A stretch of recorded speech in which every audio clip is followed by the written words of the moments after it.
that need to be tended when you have invasions happening. You can't just decide on your economic policy on the fly when you've got massive moving forces globally. Also, with the advent of artificial intelligence, you have to have a plan. You have to think things through. You have to anticipate.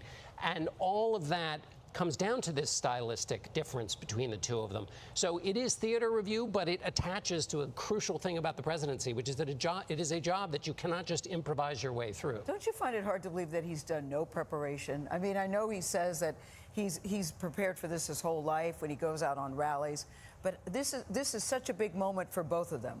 Because the research, I know Margaret and Nora are like, yeah, I can kind of believe that he has to do. What in his previous behavior would lead you to believe that he's cracking the books? Because I just think that this is different. There is so much at stake for both of them. There always is. But in this particular case, Joe Biden has to bring it to show, look, that I'm physically capable of doing this. Donald Trump has to show that I can be, quote, presidential, that I can, quote, behave. Well, he can do that. Yeah. They both have something to prove to the audience tonight. We're going to find out in less than 25 minutes. And I can't wait. I know, exactly. And when we come back, we're going to talk about these key battleground states, how each campaign thinks they can achieve victory in the race to 270 electoral votes. Remember, that's what it's about, these seven battleground states. We'll talk about it. You're watching CBS News. Okay. Yeah, just getting some other ones ready. I got some crazy shit happening right now, so I'm just almost ready here. Just thought I'd get everyone going. Carlsbad, welcome. You're supporting a third-party candidate, is that right? Yes, I am. And who? Which candidate? I am actually very excited about RFK Jr., regardless if he is included in this debate. I believe he's talking about what is really important to the United States people. So are you going to be watching his reaction in response to the two candidates on X? I will be doing both simultaneously. However, what really concerns me all about this debate was, and this has went on with the primaries as well, it's censorship. I would love either candidate that is on the stage tonight to speak about censorship. But, you know, why would we not include a third candidate that has submitted appropriate amount of signatures, but the states would not certify them? I just, I think average Americans are feeling more disenfranchised every day. And I care about chronic illness. I'm particularly concerned about the 5 states, starting with Kansas, that are suing Pfizer. I've seen a lot of businesses go under, people losing their houses during COVID. And I was very Democratic pro-Biden at that time. I was like really believing in, oh, this is what's saving us. And I feel very duped. And then watching how the primaries have went down, Florida just said Biden's only won in a primary. Why would I want to support the Democratic Party, who has had my total loyalty? I've worked for them, and I'm extremely disappointed. All right. So, yeah, I like the ideas, and thank you for giving me a voice. I appreciate C-SPAN. Absolutely, Melinda. Adrian, Lakeland, Florida, supporting President Biden. Yes, hello. Hi, Adrian. What issues do you want the two to debate tonight? Well, first of all, let me say I've been watching President or ex-President Trump since the 1980s. And all he has ever done was rip off people, bankrupt companies, and lie. The slogan for him should be, the truth is I always lie. That's all he does. For this country to go and support an insurrectionist and the people in Congress who support him, the 118th Congress has got nothing done. Nothing, because of these inadequate people that have been elected to serve him over our Constitution. When everybody takes an oath, this is including the Supreme Court, whoever takes the oath, they're not merely words on a page. They mean something. All right. Adrian's thoughts there in Florida.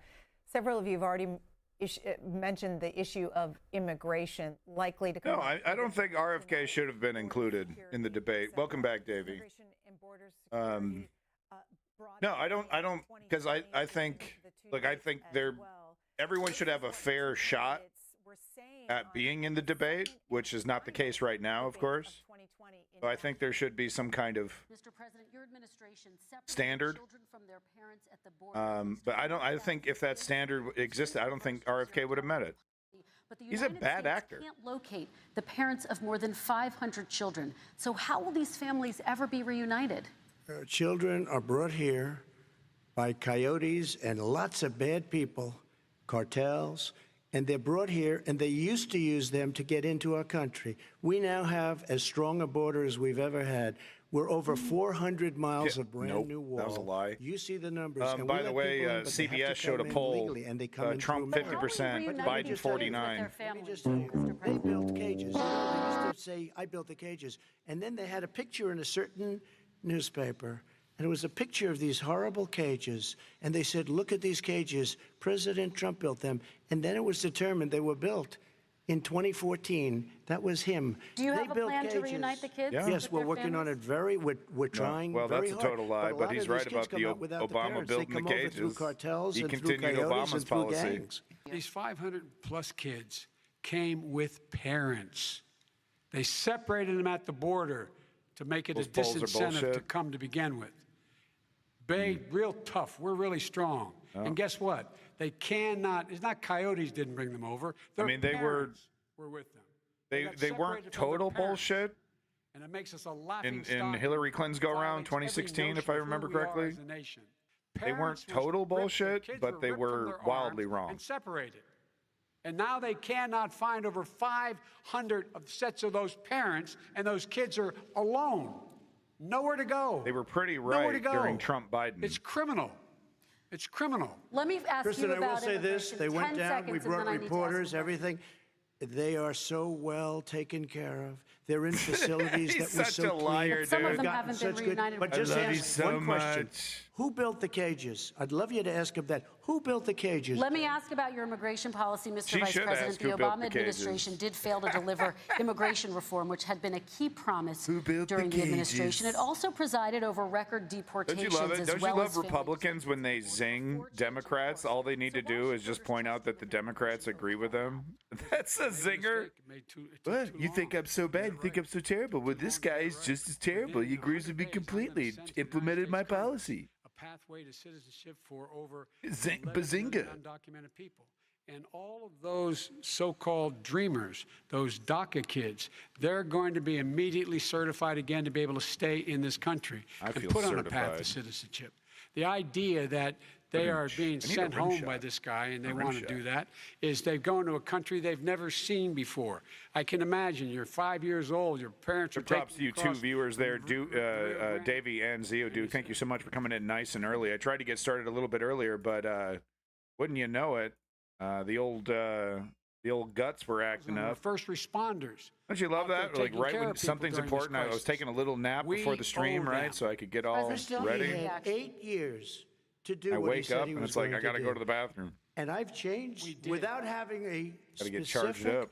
We got rid of catch and release. We Charged got rid up? of I don't know, a lot Doug. of horrible things that they put in and that they lived with. But he Intentionally had falsifying 8 their years polls he to was generate vice views. president. Davey, he you're- did nothing. You It got just shows proof? that he has no You got a lick of understanding fucking proof, immigration man. laws. Catch and release Can you is a admit disaster. that what you a just said is murderer your would come opinion? in, a rapist would come in, a very bad person would come in. talking about the We would rapist. take their name. We have to release it them works, though. into our country. And then you say they come back. Less than 1% of the people come back. We have to send ICE out and Border Patrol out to find them. We would say, come back in 2 years, 3 years. We're going to give you a court case. You need Perry Mason. We're going to give you a court case. When you say they come back, they don't come back, Joe. They never come back. Only the They do. really...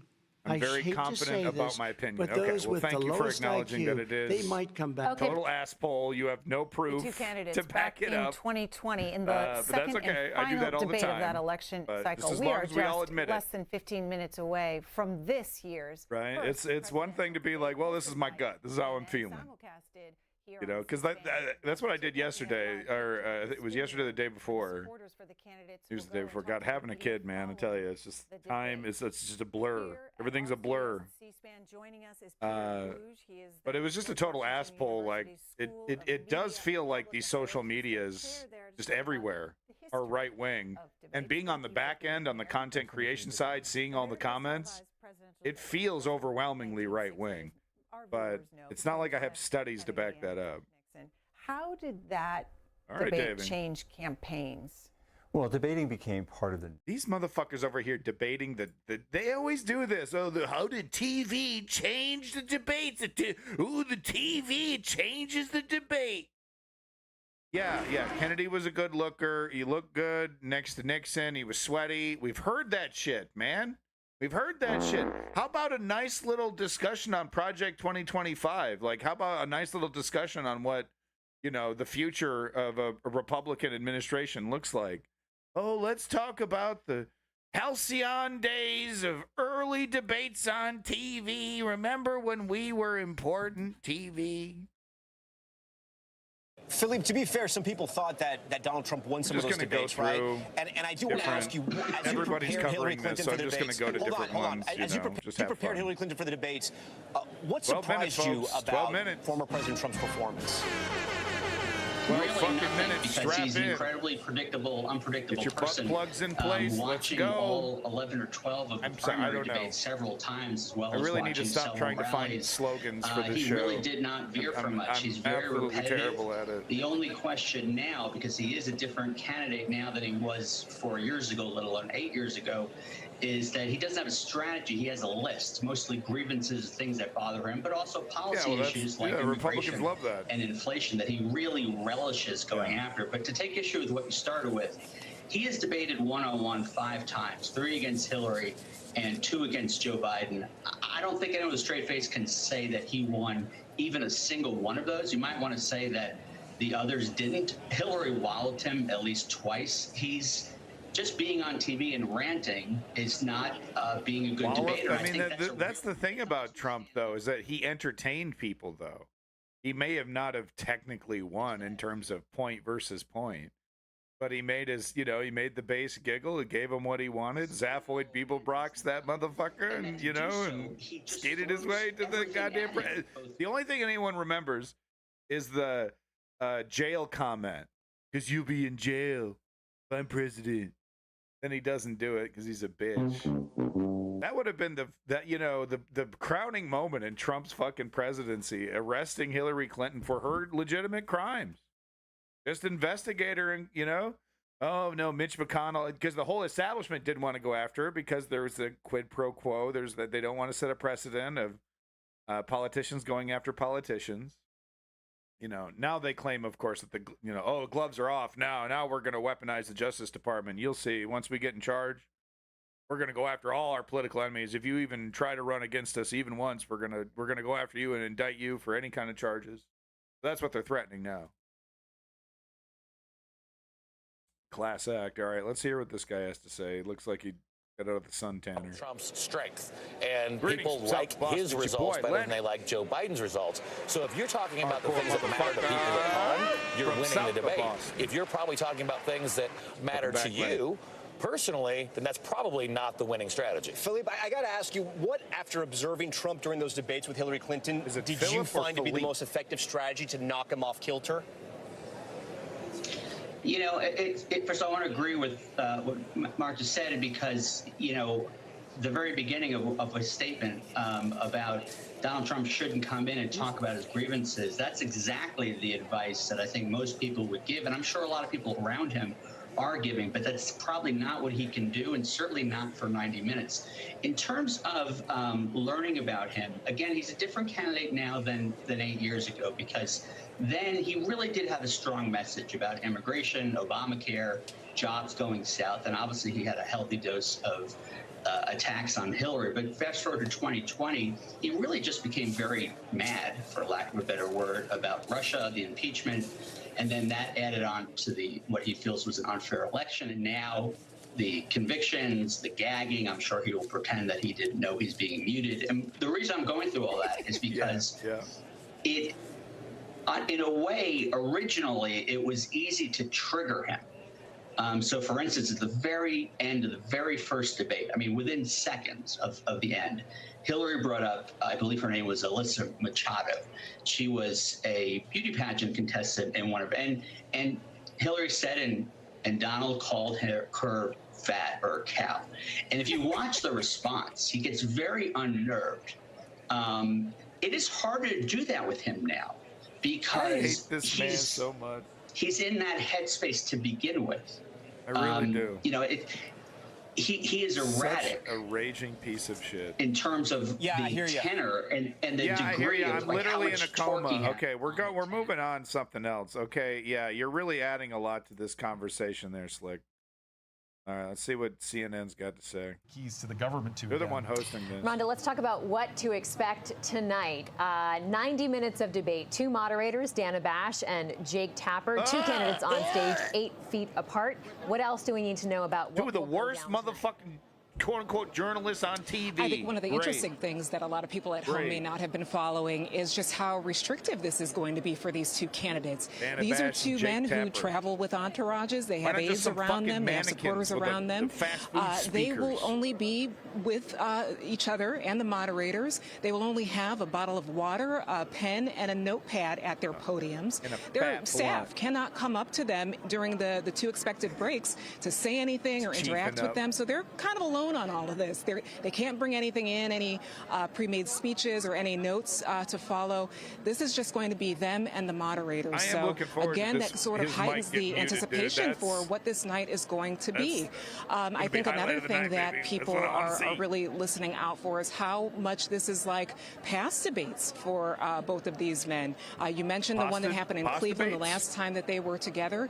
One of the things I'm watching for is, does this get personal at all?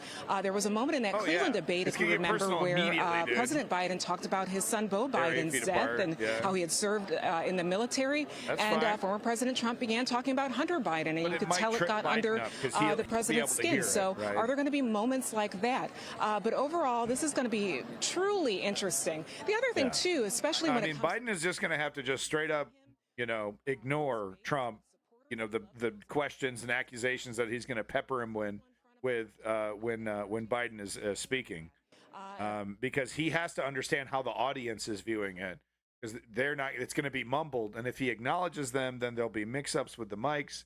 So no, he's got to just completely cut him off. Of course, Joe Biden is very skilled at debating. He's been debating since he started in politics when he was in his late 20s. So that's been decades. So is he? Yeah, I remember his early days. He got in big trouble for plagiarizing a speech. He got on fucking Johnny Carson. Dumbass. Indeed, we will be talking. He's been a political disaster his whole fucking career. Just a total, status quo, go along to get along. Really the worst kind of leader for our time right now. As well. Other details about tonight, no opening statement, they'll jump right in, but they will have a chance to do a 2-minute closing statement, and Trump will go last. They had a coin toss, Biden won, but instead of choosing to go last, he chose the side of the screen, the side of the stage. Interesting. As to why. We've all been speculating on, or Trump's worst side, or... No, he put Trump on the side that has the weak ear. Remember, he's an 80-year-old man, no offense, Lenny. He's got one of the ears doesn't work so good. It'd be easier to mute him out. That's how it works. Debates typically impact voters and elections. Oh, I'm ready, how could Sticks. tonight be Welcome unique? back, everybody. Well, we've talked throughout the broadcast this evening about Fucking clown how show. there's kind of moments that happen. And how these just, new people come in, so I thought, sorry, I got to repeat myself here, but I saw a CBS poll that said Trump 50%, Biden 49%. Davey was quick to remind us, don't trust polls. I'm a little on the fence right now, but because we saw it during Hillary, just how 538 completely beefed it. These polls also skew very heavily to older folks because of how they do the polls. So a CBS poll is probably not the best representation of all of America, but still pretty depressing that even with the CBS poll, Joe Biden hasn't convinced old people at all. That he's going to make their lives any better. But another 4 years is needed. 2020 primary debate during the early days of COVID, which was in a Deli. CNN studio, no audience, and that was very focused on policy. Obviously, those are two different. Bernie Sanders is not Donald Trump, but it could give us a little bit of a window into what we might see tonight. Vivek Ramaswamy was very measured, very thoughtful. Yeah, so people are speculating that Vivek is going to be the one. From Republicans, because they have been blasted. But they're totally wrong. Trump understands his base. He understands how racist they are.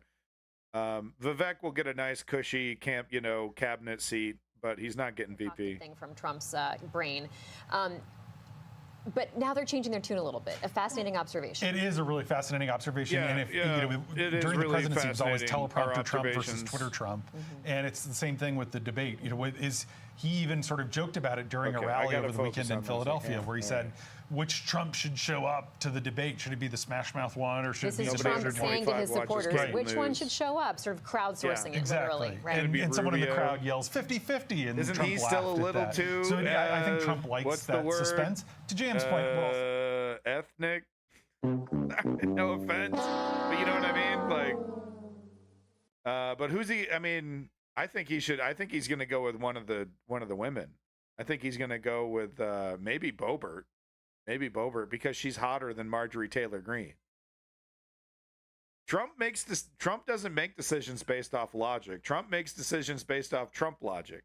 He does calculations like that. Hey, America likes chicks with big tits who give guys hand jobs at the stupid show, right? So I think America really likes Laura Boebert. I mean, that's every guy's dream. First date, get a handy. Come on, it's the American girl right there. The picture, but basically he's saying this is my performance enhancing Lenny, good point. Drug, and it's just water. He did something very similar in 2020, right before the debate. He posted a picture of himself with Jenny's ice cream and said, "This is my performance enhancing drug." And the point of this is that Trump had accused him of being jacked up. Are we pretending like this guy isn't getting like some B12? She's getting some vitamins. He's getting all the legal shit. He's not getting anything crazy, right? But he's getting, yeah, man. I would be.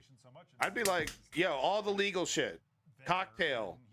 Let's go, dude, and fucking chugging Red Bulls. But they say, look, you don't want to get on coke. You don't want to get on, any kind of performance-enhancing drug, because it actually affects your, ability to actually debate. It's like, yeah, you're up and alert, but you're actually not making any good points.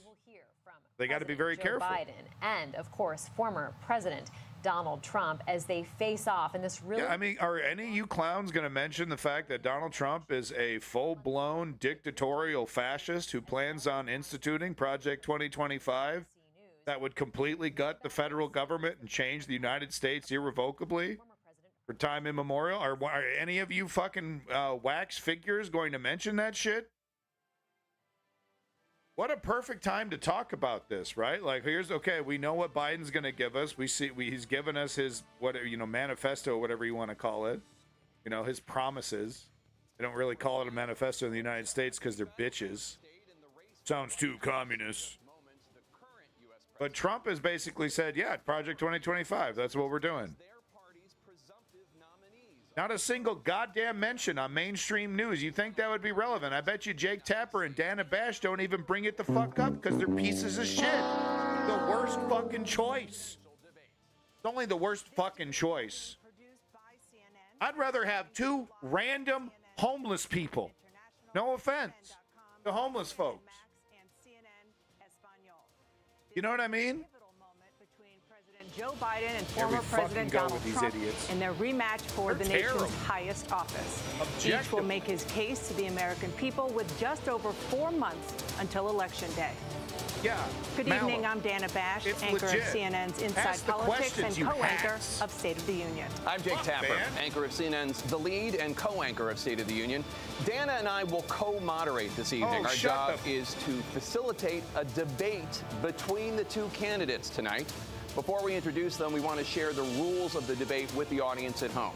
Former President Trump will be on the left side of the screen. President Biden will be appearing on the right. A coin toss determined their positions. Each candidate will have 2 minutes to answer a question and 1 minute each for responses and rebuttals. An additional minute for follow-up, clarification, or response is at the moderator's discretion. When it's time for a candidate to speak, his microphone will be turned on and his opponent's microphone will be turned off. Should a candidate interrupt when his microphone is muted, he will be difficult to understand for viewers at home. Isn't there a black guy in that At the end list? of the debate, each candidate will get 2 minutes for closing statements. It's not There gonna be is no Doug Burgum. studio audience tonight. Pre-written notes, props, or contact with campaign staff are not permitted during the debate. Yeah. By accepting our Hella invitation sausage, to absolutely. debate, both candidates and their campaigns agreed Prepare to your accept brains. these rules. Now, please The welcome retardation. the 46th President of the United States, Joe Biden. No. Silent, dude. Silence. Where's my crickets? Great to be here. Thank you. And please welcome the 45th President of the United States, Donald Trump.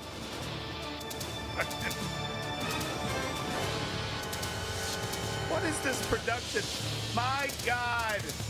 It's just the worst choice. The worst Gentlemen, choice. thanks so much for being here. Let's begin the debate, and let's start with the issue that voters consistently say is their top concern, the economy.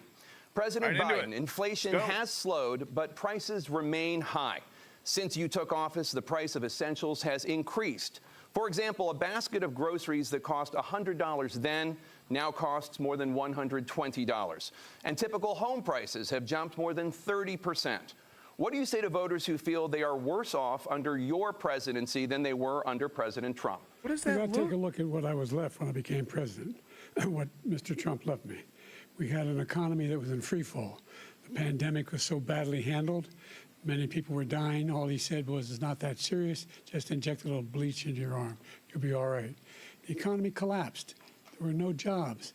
Unemployment rate rose to 15%. It was terrible. And so what we had to do is try to put things back together again. And that's exactly what we began to do.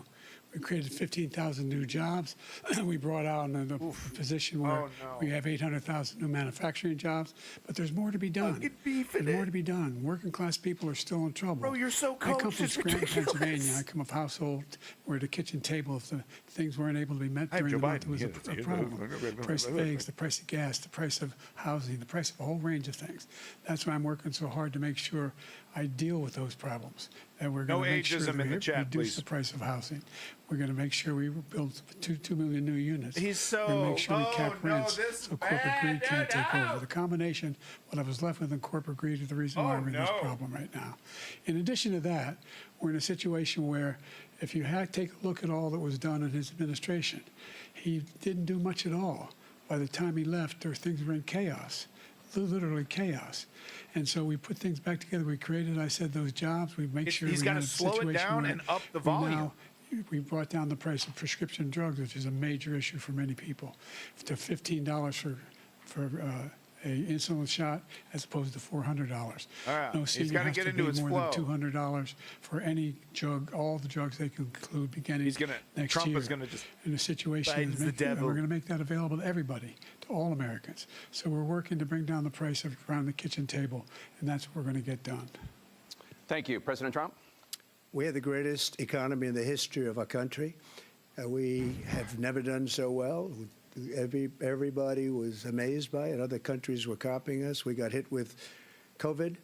And when we did, we spent the money necessary so we wouldn't end up in a Great Depression, the likes of which we had in 1929. None of this is true. By the but time it's we being finished, we did a delivered great job. We got a lot of credit for the economy, a lot of credit for the military. Clearly. and no wars and so many other things. Everything was rocking good.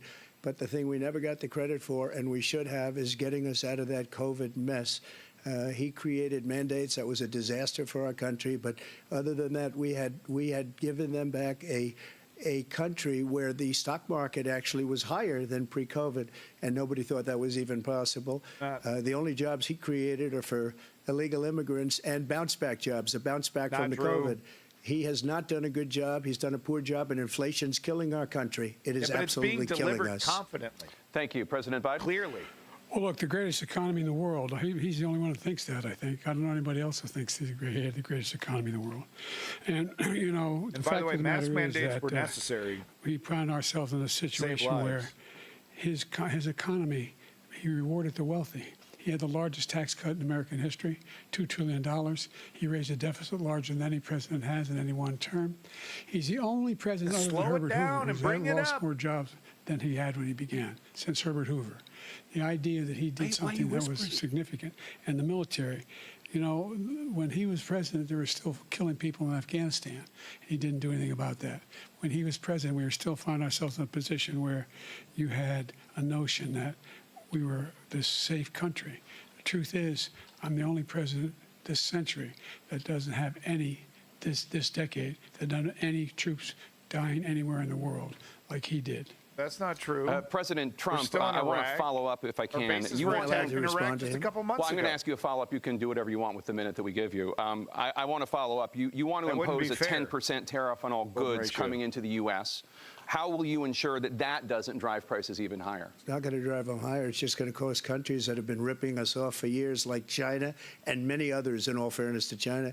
It's going to just force them to pay us a lot of money, reduce our deficit tremendously, and give us a lot of power for other things. But he made a statement. The only thing he was right about is I gave you the largest tax cut in history. I also gave you the largest regulation cut in history. That's why we had all the jobs. And the jobs went down, and then they bounced back, and he's taking credit for bounce back jobs. You can't do that. The exact same he also level for said both of them. he inherited 9% inflation. No.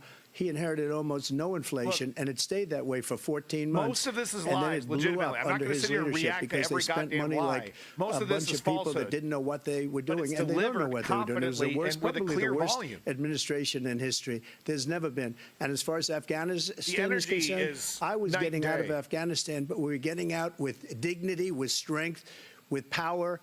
He got out. It was the most embarrassing day in the history of our country's life. President Trump, over the Not last true, 8 but it was years under embarrassing both of talking your about administrations, the national debt soared to record highs. And according to a new nonpartisan analysis, President Trump, your administration approved $8.4 trillion in new debt, while so far, President Biden, you've approved $4.3 trillion in new debt. So, former President Trump, many of the tax cuts that you signed into law are set to expire next year. You want to extend them and go even further, you say. With the U.S. facing trillion-dollar deficits and record debt, why should top earners and corporations pay even less in taxes than they do now? Because the tax cuts spurred the greatest economy that we've ever seen just prior to COVID, and even after COVID. It was so strong that we were able to get through COVID much better than just about any other country. But we spurred, that tax spurred. Now, when we cut the taxes, as an example, the corporate tax was cut down to 21% from 39%, plus beyond that. We took in more revenue with much less tax, and companies were bringing back trillions of dollars back into our country. The country was going like never before, and we were ready to start paying down debt. We were ready to start using the liquid gold right under our feet, the oil and gas right under our feet. We were going to have something that nobody else has had. We got hit with COVID. We did a lot to fix it. I gave him an unbelievable situation with all of the therapeutics and all of the things that we came up with. We gave him something great. Remember, more people died under his administration, even though we had largely fixed it. More people died under his administration than our administration, and we were right in the middle of it, something which a lot of people don't like to talk about. But he had far more people dying in his administration. He did the mandate, which is a disaster, mandating it. The vaccine went out. He did a mandate on the vaccine, which is the thing that people most objected to about the vaccine. And he did a very poor job, just a very poor job. And I will tell you, not only poor there, but throughout the entire world, we're no longer respected as a country. They don't respect our leadership. They don't respect the United States anymore. We're like a third world nation between weaponization of his election, trying to go after his political opponent, all of the things he's done. We've become like a third world nation, and it's a shame. The damage he's done to our country, and I'd love to ask him, and will, why he allowed millions of people to come in here from prisons, jails, and mental institutions to come into our country and destroy our country. You think Trump's winning President Trump, we will get to immigration later in this block. President Biden, I want to give you an opportunity to respond to this question about the national debt. He had the largest national debt of any president in a 4-year period, number one. All right, hold on. Number two, he had the largest national debt of any president in a 4-year period, number one. Number two, that $2 trillion tax cut benefited the very wealthy. What I'm going to do is fix the tax system. For example, we have 1,000 trillionaires in America. billionaires in America. And what's happening? They're in a situation where they, in fact, pay 8.2% in taxes. If they just paid 24%, 25%, either one of those numbers, they'd raise $500 billion, I should say, in a 10-year period. We'd be able to wipe out his debt. We'd be able to help make sure that all those things we need to do, child care, elder care, making sure that we continue to strengthen our health care system, making sure that we're able to make every single solitary He's not sounding person eligible for what I've been able to do with the with the COVID. Excuse me, with he's being more factual. Everything we have to do with, look, if we finally beat Medicare. Thank you, President Biden. President Trump? Well, he's right. He did beat Medicare. He beat it to death, and he's destroying Medicare because all of these people are coming in. They're putting them on Medicare. They're putting them on Social Security. They're going to destroy Social Security. This man is going to single-handedly destroy Social Security. These millions and millions of people coming in, they're trying to put them on Social Security. He will wipe out Social Security. He will wipe out Medicare. So he was right in the way he finished that sentence. And it's a shame. What's happened to our country in the last 4 years is not to be believed. Foreign countries, I'm friends with a lot of people, they cannot believe what happened to the United States of America. We're no longer respected. They don't like us. We give them everything they want, and they think we're stupid. They think we're very stupid people. What we're doing for other countries, and they do nothing for us. What this man has done is absolutely criminal. Thank you, President Trump. Dana? This is the first presidential election since the Supreme Court overturned Roe v. Wade. This morning, the court ruled on yet another abortion case, temporarily allowing emergency abortions to continue in Idaho, despite that state's restrictive ban. Former President Trump, you take credit for the decision to overturn Roe v. Wade, which returned the issue of abortion to the states. Correct. However, the federal government still plays a role in whether or not women have access he supports to abortion a nationwide pills. ban. They're used in about 2/3 of all abortions. As president, would you block abortion medication? First of all, the Supreme Court just approved the abortion pill, and I agree with their decision to have done that, and I will not block it.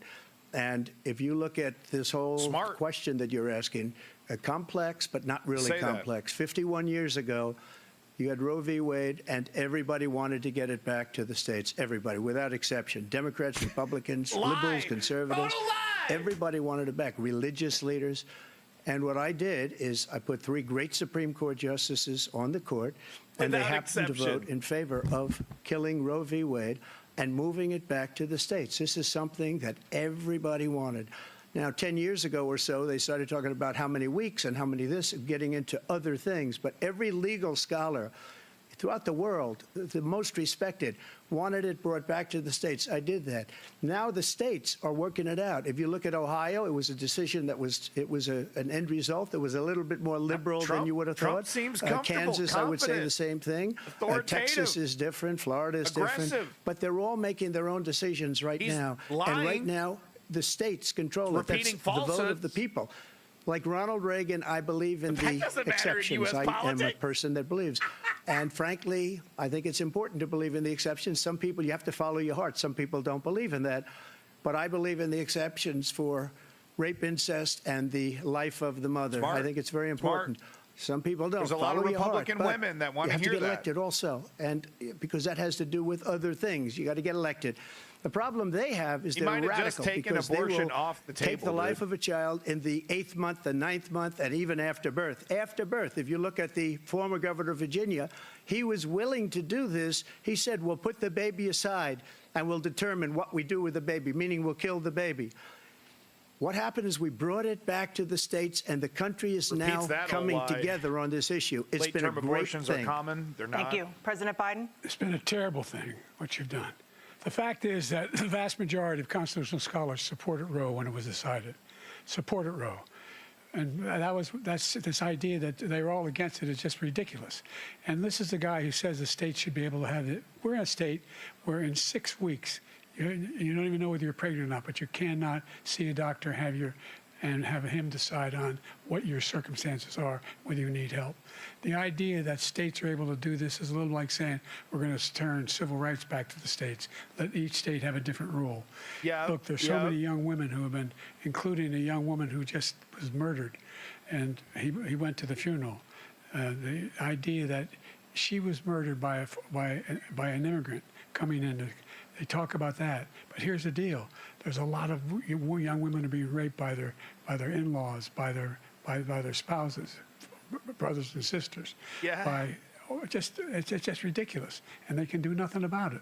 And they try to arrest them when they cross state lines. Thank you.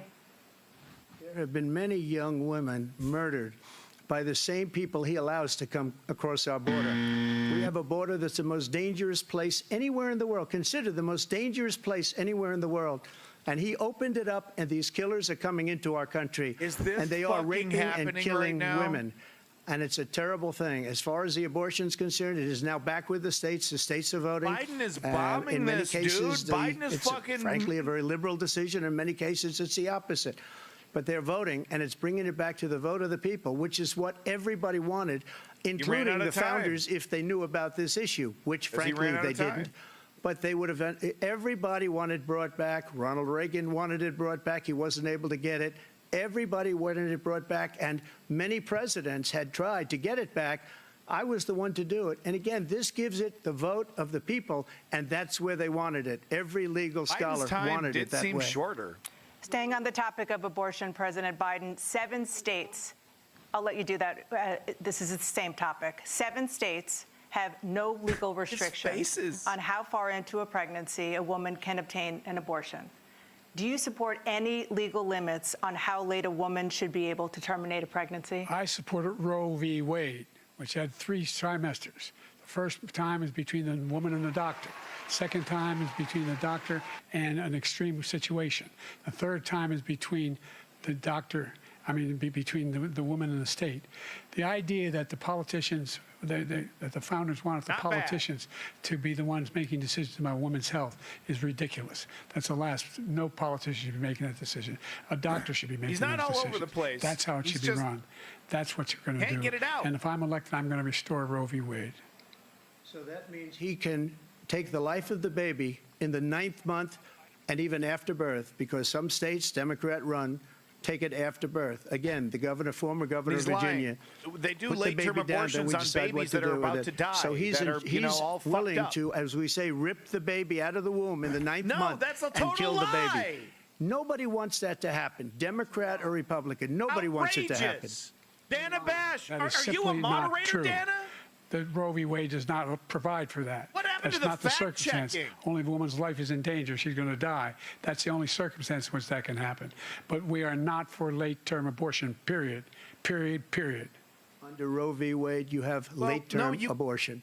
You can do whatever you want, depending on the state. You can do whatever you want. We don't think that's a good thing. We think it's a radical thing. We think the Democrats are the radicals, not the Republicans. For 51 years, that was the law. and he's doing it well. 51 years, constitutional scholarship said it was the right way to go. 51 years, and it was taken away because this guy put very conservative members on the Supreme Court. He takes credit for taking it away.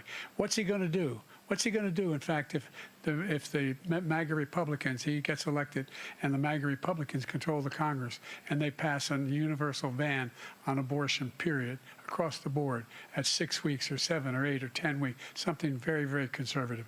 Is he going to sign that bill? I'll veto it. He'll sign it. Thank you. Let's turn now to the issue of immigration and border security. President Biden, a record number of migrants have illegally crossed the southern border on your watch. Overwhelming border states and overburdening cities such as New York and Chicago, and in some cases causing real safety and security concerns. Given that, why should voters trust you to solve this crisis? Because we worked very hard to get a bipartisan agreement that not only changed you did all the of Heritage Fund that, bill. made sure You did the that we right were in wing, a situation where you had Rush no Limbaugh circumstance through. where they could come across the border with the number of border police there are now. We significantly increased the number of asylum officers. Significantly, by the way, the Border Patrol endorsed fully me, acquiesces to the endorsed right my wing when it comes to position. abortion. In addition to that, we find ourselves in a situation where, when he was president, he was ended strong on separating abortion. babies from their mothers, putting them in cages, making sure the families were separated. That's not the right way to go. What I've done since I've changed the law, what's happened? I've changed it in a way that now you're in a situation where There are 40% fewer people coming across the border illegally. That's better than when he left office. And I'm going to continue to move until we get the total ban on the total initiative relative to what we can do with more Border Patrol and more asylum officers. President Trump? I really don't know what he said at the end of that sentence. I don't think he knows what he said either. Look, we had the safest border in the history of our country. All he had to do was leave it. All he had to do was leave it. He decided to open up our border, open up our country to people that are from prisons, people that are from mental institutions, insane asylum, terrorists. We have the largest number of terrorists coming into our country right now, all terrorists, all over the world, not just in South America, all over the world. They come from the Middle East, everywhere. All over the world, they're pouring in. This format is actually working for Trump. This guy just left it open. And he didn't need legislation. Trump just gets to because lie, I didn't have legislation. and there's no rebuttal I said, close even. the border. We had the safest border in history. In that final couple of months of my presidency, we had, according to Border Patrol, who is great, and by the way, who endorsed me for president, but I won't say that, but they endorsed me for president. Brandon, just speak to him. But look, we had the safest border in history. Now we have the worst border in history. There's never been anything like it. And people are dying all over the place, including the people that are coming up in caravans. Thank you, President Trump. President Biden? The only terrorist who's done anything crossing the border is one who came along and killed three, under his administration, killed an al-Qaeda person come in his administration, killed 3 American soldiers, killed 3 American soldiers. Got That's him. the only terrorist that's there. I'm not saying that no terrorist ever got through, but the idea they're emptying their prisons, we're welcoming these people, that's simply not true. There's no data to support what he said. Once again, he's exaggerating, he's lying. President Trump, staying on the topic of immigration, you've said that you're going to carry out, quote, the largest domestic deportation operation in American history, unquote. Does that mean that you will deport every undocumented immigrant in America, including those who have jobs, including those whose spouses are citizens, and including those who have lived here for decades? And if so, how will you do it? Just 1 second. He said we killed 3 people. The people we killed are al-Baghdadi and Soleimani, the 2 greatest terrorists, biggest terrorists anywhere in the world, and it had a huge impact on everything, not just border, on everything. He's the one that killed people with the bad water, including hundreds of thousands of people dying, and also killing our citizens when they come in. We are living right now in a rat's nest. They're killing our people in New York, in California, in every state in the union, because we don't have borders anymore. Every state is now a border. And because of his ridiculous, insane, and very stupid policies, people are coming in and they're killing our citizens at a level that we've never seen. We call it migrant crime. I call it Biden migrant crime. Too, so they're I don't know why killing our Biden citizens thought that was at a a good level that we've attack never seen before. And you're reading Obama like these 3 killed incredible American young girls citizens. over the last few days. One of them, I just spoke to the mother, and they just had the funeral for this girl, 12 years old. This is horrible what's taken place. What's taken place in our country, we're literally an uncivilized country now. He doesn't want it to be. He just doesn't know. He opened the borders. Nobody's ever seen anything like. And we have to get a lot of these people out, and we have to get them out fast because they're going to destroy our country. Just take a look at where they're living. They're living in luxury hotels in New York City and Not other even places. close to true. Our veterans are on the street. They're dying sleeping because on he doesn't care about our concrete veterans. He floors. doesn't care. He doesn't like the military at all. And he doesn't care about our veterans. Nobody been worse. I had the highest approval rating for veterans taking care of the VA. He has the worst. He's gotten rid of all the things that I approved. Choice, that I got through Congress. I thought there was going to be real-time all of the fact-checking. different things I approved, they abandoned. We had by far the highest, and now it's down in less than half because he's done all these great things that we did. No, this benefits and I think Trump. he did it just because I approved just lies it, which and is lies and crazy. lies. But he has killed so many people at our border by allowing all of these people to come in. Puts all and the it's a very sad day in America. President Biden, you have the mic. Every single thing he said is a lie. Every single one. Pretty much. For example, veterans are a hell of a lot better off since I passed the PACT Act. 1 million of them now have insurance, and their families have it. Their families have it because what happened, whether it was Agent Orange or burn pits, they're all being covered now. And his group opposed that. We're also in a situation where we have great respect for veterans. My son spent a year in Iraq, living next to one of those burn pits, came back with stage 4 glioblastoma. I was recently in France for D-Day, and I spoke all about those heroes that died. I went to the World War II cemetery, World War I cemetery he refused to go to. He was standing with his 4-star general, and he told me, he said, I don't want to go in there because they're a bunch of losers and suckers. There you go. My son was not a loser, was not a sucker. You're the sucker. You're the loser. Oh, there we go. First of all, that was a made-up quote, suckers and losers. They made it up. It was in a third-rate magazine that's failing, like many of these magazines. There's he made no that recording up. of him He put it in saying it, commercials. just the We've word of the notified him. general. We had 19 people that said I didn't say it. And think of this. Who would say I'm at a cemetery or I'm talking about our veterans? Don't get hung Because up on this nobody's too long, taking Trump. better care. I'm so glad this came up. People and he know you brought said it up. it, dude. There's nobody that's taken better care of our soldiers than I have. To think that I Such a would, in front lie. of generals and others, say suckers and losers. We have 19 people that said it was never said by me. It was made up by him, just like Russia was protest made up. too much, Just Trump. like the 51 intelligence agents are made up. Just like the new thing with the 16 economists are talking, it's the same thing. 51 intelligence agents 16 said Nobel that the lawyer- laptop was Russia laureates disinformation. It have wasn't. said that Trump's came from economy is his gonna be son a Hunter. disaster. It wasn't Russia disinformation. He made up the suckers and losers, so he should apologize to me right now. 4-star general standing to your side who was on your staff who said you said it, period. That's Boom. number one. There we go. And number two, the idea. Good response. The idea that I have to apologize to you for anything along the line.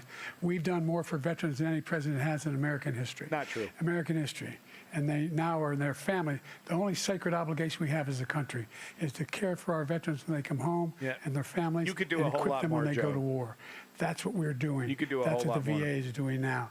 They're doing more for veterans than ever before in our history. All right, We're thank still you so in much. Iraq, Joe. To the topic of foreign policy, I want to begin with Russia's these people war are still here? against Ukraine, which is now in its third year. Former President Trump, Really? Has it been Russian 3 President years? Vladimir My Putin God. says he'll only end this war if Russia keeps the Ukrainian territory it has already claimed and Ukraine abandons its bid to join NATO. Are Putin's terms acceptable to you? First of all, our veterans and our soldiers can't stand this guy. They can't stand him. They think he's the worst commander-in-chief, if that's what you call him, that we've ever had. They can't stand him. So let's get that straight. You can certainly find a and lot they of like me veterans more that than hate just Biden. about any of them. And that's based on every single bit of you can information. find a lot of veterans that as respect far as Biden as well. Russia and Ukraine, if we had a real president, the president that knew, that was respected by Putin, he would have never invaded Ukraine. A lot of people are dead right now, much more than people know. You know, they talk about numbers. You can double those numbers, maybe triple those numbers. He did nothing to stop it. In fact, I Trump think he would have just encouraged handed over Russia from Ukraine going in. to I'll tell you Putin. what happened. He was so bad with Afghanistan. It was such a horrible, we're talking about this embarrassment, most again. embarrassing moment in the history of our country. That no, when it wasn't. Putin watched that and he saw the incompetence, that he should was have fired incompetent, those though. generals, like I fired the one that you mentioned, and so he's got no love lost. But he should have fired those generals. No general got fired for the most embarrassing moment in the history of our country, Afghanistan, where we That's left true, though. billions of dollars of equipment Where's the behind. We lost accountability for 13 the beautiful soldiers, failure and of that 38 soldiers extraction? were obliterated. And by the way, we left Getting out people of behind too. We Afghanistan. left American citizens behind. When Putin saw that, He he needed said, to do it, "You but know not what? like that. I think we're That going to was go an in embarrassing and maybe take event. my." This was his dream. I talked to him about it. His dream. The difference is he never would have invaded Ukraine. Never. Just He like wouldn't have had to Israel would have invade. never been invaded. You wouldn't in have a had million Ukraine's years by back. Hamas. The Ukrainian military You know would have, why? light Because resistance. Iran was broke with me. I wouldn't Got, let anybody do eventually business with them. taken They out. ran out of money. They were broke. They had no money for Hamas. They had no money for anything. No money for terror. That's why you had no terror at all during my administration. This place, the whole world is blowing up under him. President Biden? I've never heard so much malarkey in my whole life. Look, the fact of the matter is that we're in a situation where, let's take the last point first. Iran attacked American troops, caused brain damage for a number of these troops, and he did nothing about it. Recently, not when he was president, they attacked. He said they're just having headaches. That's all it is. He didn't do a thing when the attack took place, number one. Number two, we got over 100,000 Americans and others out of Afghanistan during that airlift. Number three, we found ourselves in a situation where, if you take a look at what Afghanistan Trump was did in embarrassing. Ukraine, this guy told Trump, do whatever you want, and do whatever you want. Yeah. And that's exactly what Trump did to Putin, encourage him, do whatever you want. Yeah. And he went in. And listen to what he said when he went in. He was going to take Kyiv in 5 days, remember? Because it's part of the old Soviet Union. He's just That's an what he old guy. wanted to reestablish. Kyiv. And he, in fact, didn't do it at all. He wasn't able to get it done. And they've lost thousands and thousands of troops, 500,000 troops. President Trump, as I never come back said to you that. for 1 minute, I just want to go back to my original question, which is, are Putin's terms acceptable to you? Keeping the territory in Ukraine. No, they're not acceptable. But Big look, Great just this is a lies. war that never should have started. If we had a leader in this war, Just lies. he led That's how you everybody do it, along. folks. He's given $200 Doesn't billion matter. now Doesn't or matter more what's true. to Ukraine. He's given $200 billion. That's a lot of money. I don't think there's ever been anything like it. Every time that Zelensky comes to this country, he walks away with $60 billion. He's the greatest salesman ever. And I'm not knocking him. I'm not Fuck you, knocking bitch. anything. I'm only saying the money that we're spending on this war, and we shouldn't be spending, it should have never happened. I will have that war settled between Putin and Zelensky as president-elect before I take office on January 20th. I'll have that war settled. People Cut off the being weapons killed to Ukraine so and let Putin needlessly, roll so over. stupidly. You defeatist. I will get it settled, and I'll get it settled fast fucking before I take dictator. office.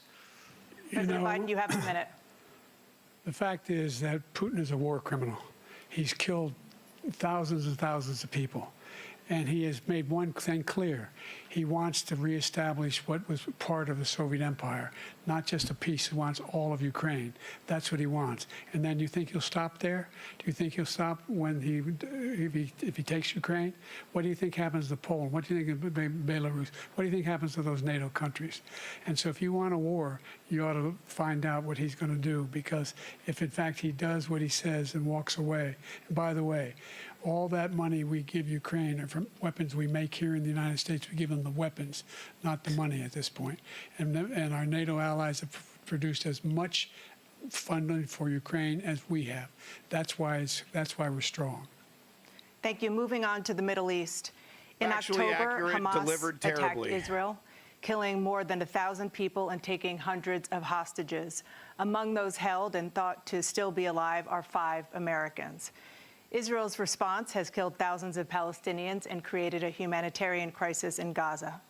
President Biden, you've put forward a proposal to resolve this conflict, but so far Hamas has not released the remaining hostages, and Israel is continuing its military offensive in Gaza. Yeah, he's spitting in so your face, what Biden. additional leverage will you use to get Hamas and Israel to end the war? You have 2 minutes. Number one, everyone from the United Nations Security Council straight through to the G7 to the Israelis and Netanyahu himself have endorsed the plan I put forward. Lie. Endorsed the plan I put forward. Netanyahu which has has not 3 endorsed stages it. to it. The first stage is trade the hostages for a ceasefire. Hamas rejected Second it phase too. is a ceasefire with additional conditions. The third phase is the end of the war. Netanyahu the only one doesn't that wants accept the war this. to continue is Hamas. Number one, they're the only ones standing out. We're still pushing hard to get them to accept. In the meantime, what's happened? In Israel, we're finding that the only thing I've denied Israel was 2,000-pound bombs. They don't work very well in populated areas. They kill a lot of innocent people. We're providing Israel with all the weapons they need and when they need them. And by the way, I'm the guy that organized the world against Iran when they had a full-blown intercontinental ballistic missile attack on Israel. No one was hurt. No one Israeli was accidentally killed, and it just stopped. We saved Israel. We are the biggest producer of support for Israel of anyone in the world. And so they're 2 different things. That's true. Hamas cannot be allowed Whether to be you like it or continued. not. We continue to send our experts and our intelligence people as to how they can get Hamas like we did bin Laden. You don't have to do it.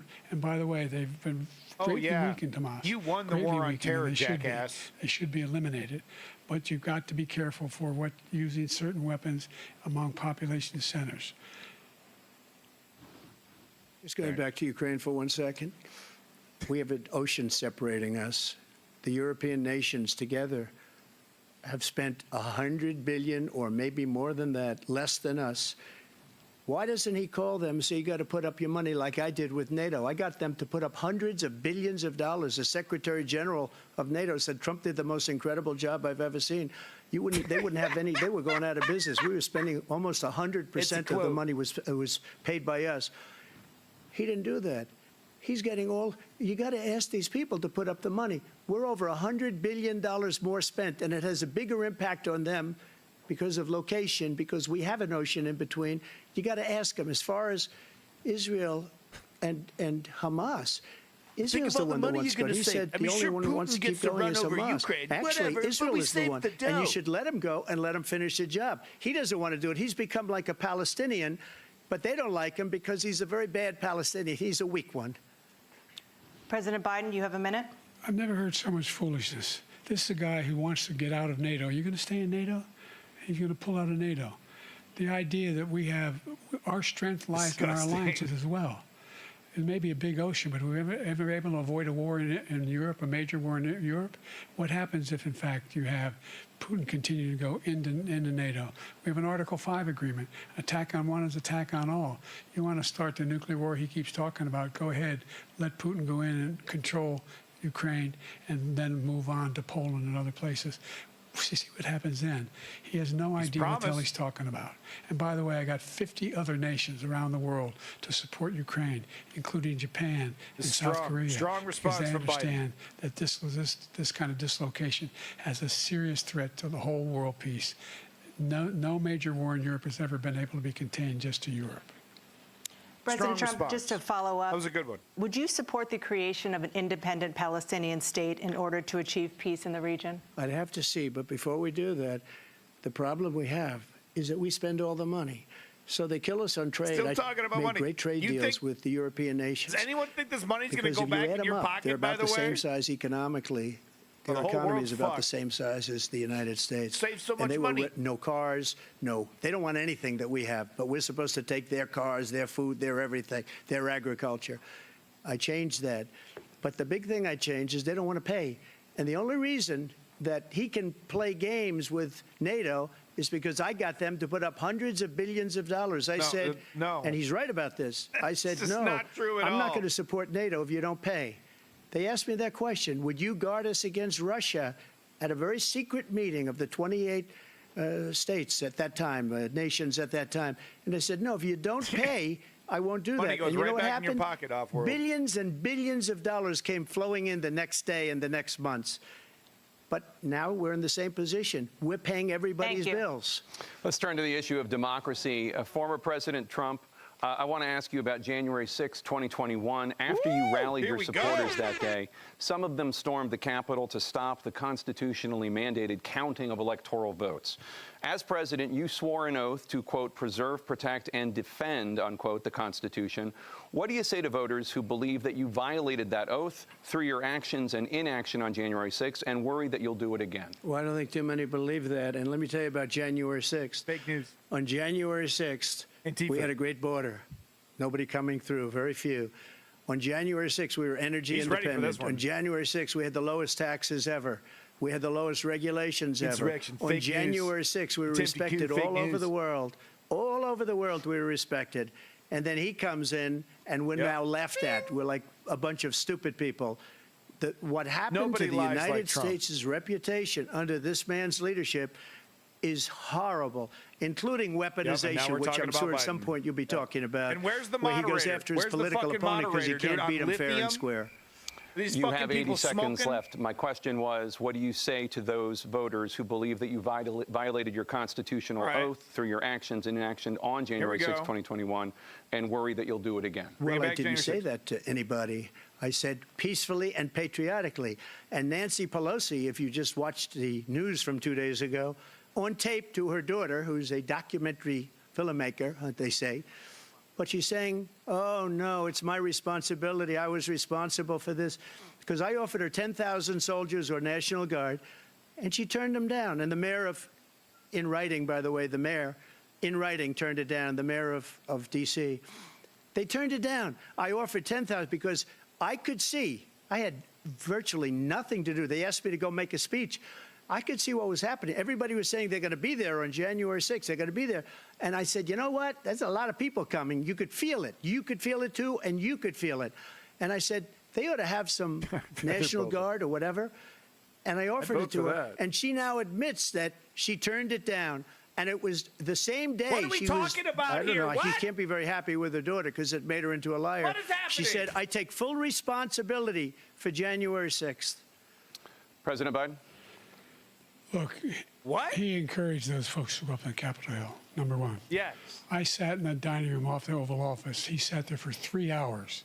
3 hours watching, begging, being begged by his vice president and a number of his colleagues on the Republican side as well to do something. That's to right. Call for a stop, to end it. Instead, he talked about Pence these had to people do being patriots and great patrons of America. In fact, he says he'll now forgive them for what they've done. They've been convicted. He says he wants to commute their sentences. That's right. And say that no. But he went to every single court in the nation. I don't know how many cases, scores of cases, including the Supreme Court. Over 60. They said, no, this guy is responsible for doing what was done. He did do a damn thing, and these people should be in jail, and they should be the ones who are being held accountable. And he wants to let them all out. And now he says if he loses again, such a whiner that he is, that it could be a bloodbath. Thank you, President Biden. President Trump? What they've done to some people that are so innocent, you ought to be ashamed of yourself. What you have done, how you've destroyed the lives of so many people. When they ripped down Portland, when they ripped down many other cities, you go to Minnesota, Minneapolis, what they've done there with the fires all over the city. If I didn't bring in the National Guard, that city would have been destroyed. When you look at all of they took over big chunks of Seattle. I was all set to bring in the National Guard. They heard that. They saw them coming, and they left immediately. What he said about this whole subject is so off. Peacefully patriotic. One other thing. The Unselect Committee, which is basically two horrible Republicans that are all gone now out of office, and Democrats, all Democrats, they destroyed and deleted all of the information they found because they found out we were right. We were right. And they deleted and destroyed all of the information. They should go to jail for that. If a Republican did that, they'd go to jail. Thank you, President Trump. President Biden, I want to give you a minute. The only person on this stage is a convicted felon is the man I'm looking at right now. And the fact of the matter is, what he's telling you is simply not true. The fact is that there was no effort on his part to stop what was going on up in Capitol Hill. And all those people, every one of those who were convicted, deserves to be convicted. The idea that they didn't kill somebody, just went in and broke down doors, broke the windows, occupied offices, turned over desks, turned them over statues. The idea that those people are patriots? Come on. When I asked him the first two debates we had, the debates we had first time around, I said, will you denounce the Proud Boys? He said, no, I'll tell them to stand by. The idea he's refusing, will you denounce these guys? Will you denounce the people we're talking about now? Will you denounce the people who attacked that Not the Capitol? format to do this, Biden. What are you going to do? Come on with I'm going to give you a minute, President Trump, for a follow-up question I have. After a jury convicted you of 34 felonies last month, you said if reelected, you would, quote, have every right to go after, unquote, your political opponents. You just talked about members of the Select Committee on January 6th going to jail. Your main political opponent is standing on stage with you tonight. Can you clarify exactly what it means about you feeling you have every right to go after your political opponents? Well, I said my retribution is going to be success. We're going to make this country successful again, because right now it's a failing nation. My retribution is going to be success. But when he talks about a convicted felon, his son is a convicted felon at a very high level. His son is convicted, going to be convicted probably numerous other times. Should have been convicted before, but his Justice Department let the statute of limitations lapse on the most important things.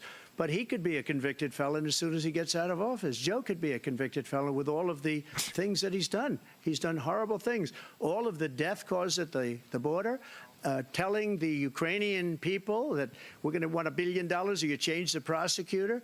Otherwise, you're not getting $1 billion. If I ever said that, that's quid pro quo. You're We're not going to do famous. anything. Come We're on, not going to give you Tapper, $1 billion jump in. unless you change your prosecutor having to do with the son. This man is a criminal. This man, you're lucky. You're lucky. I did nothing wrong. We'd have a system that was rigged and disgusting. I did nothing wrong. Thank you, President Trump. President Biden, you have said, I'm coming right to you, sir. You're disgustingly bad at this. Well, you want to respond? Go ahead. I'll give you a minute to respond.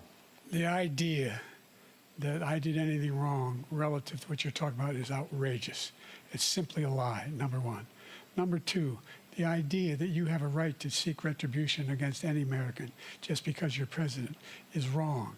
It's simply wrong. No president's ever spoken like that before. Yep. No president in our history has spoken like that before. Yep.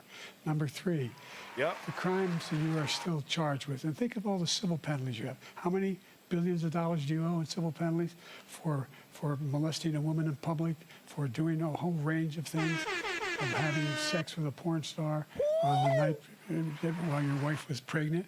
I mean, what are you talking about? You have the morals of an alley cat. Give you a minute, sir. I didn't have sex with a porn star, number one. Yes, number two, you that was a case did. that was started and moved. They moved a high-ranking official at DOJ into the Manhattan DA's office to start that case. That case is going to be appealed He also and won. banged Karen McDougal. We had a very not just one, terrible judge, not just horrible one. judge, Democrat. The prosecutor were all high-ranking Democrats, appointed such a people, liar. and both the civil and the criminal.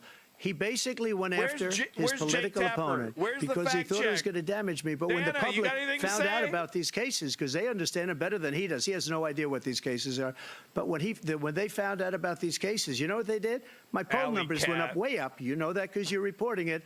And we took in more money in the last 2 weeks than we've ever taken in the history of any campaign. I don't think any campaign has ever taken. Hundreds of millions of dollars came pouring in because the public knows it's a scam, and it's a guy that's after his political opponent because he can't win fair and square. Thank you, President Trump. President Biden, you have said, quote, Donald Trump and his MAGA Republicans are determined to destroy American democracy.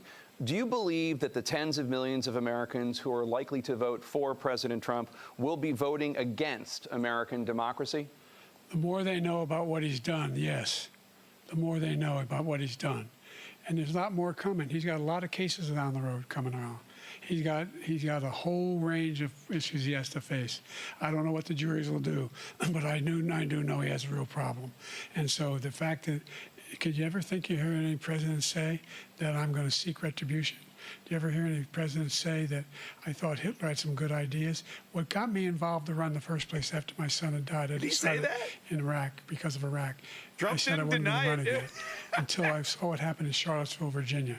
People coming out of the woods carrying swastikas on torches, and singing the same anti-Semitic bile they sang when back in Germany, and the young woman got killed. I spoke to the mother, and they asked him. They said, "What do you think of those people? The people the ones who got killed, the one who tried to stop it, and the ones," he said, "I think they're fine people on both sides." What American he's a nice president guy off-world would ever say? Nazis coming out of fields, carrying torches, singing the same anti-Semitic bile, carrying swastikas, were fine people. This is a guy who says Hitler's done some good things. I'd like to know what they are.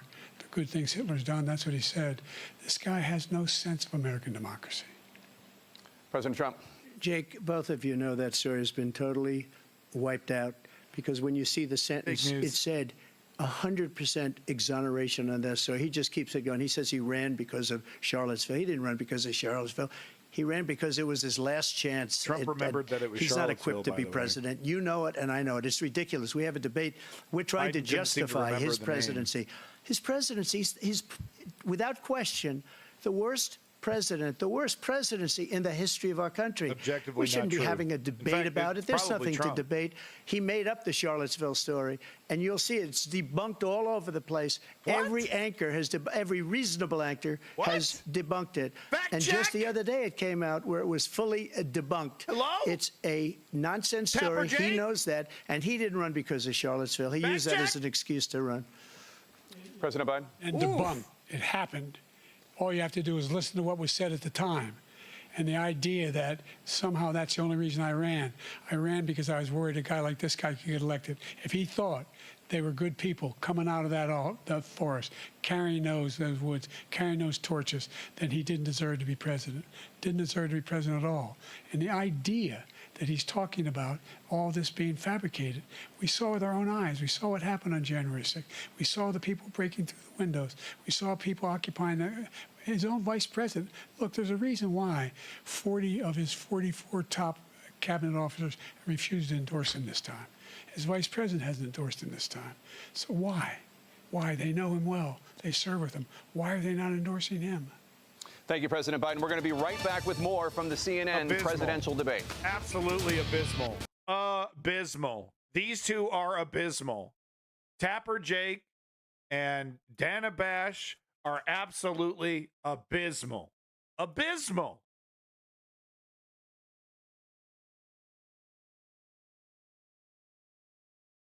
And I swear to God, Joe Biden keeps making the goddamn Mr. Burns face when everyone thought he was a fucking alien. You got to stop with this face. He's making this face the whole time. Stop with the face. Look, Biden's responses, mixed fucking bag. Mixed fucking bag. Big time. Coming in strong, though, near the end, though.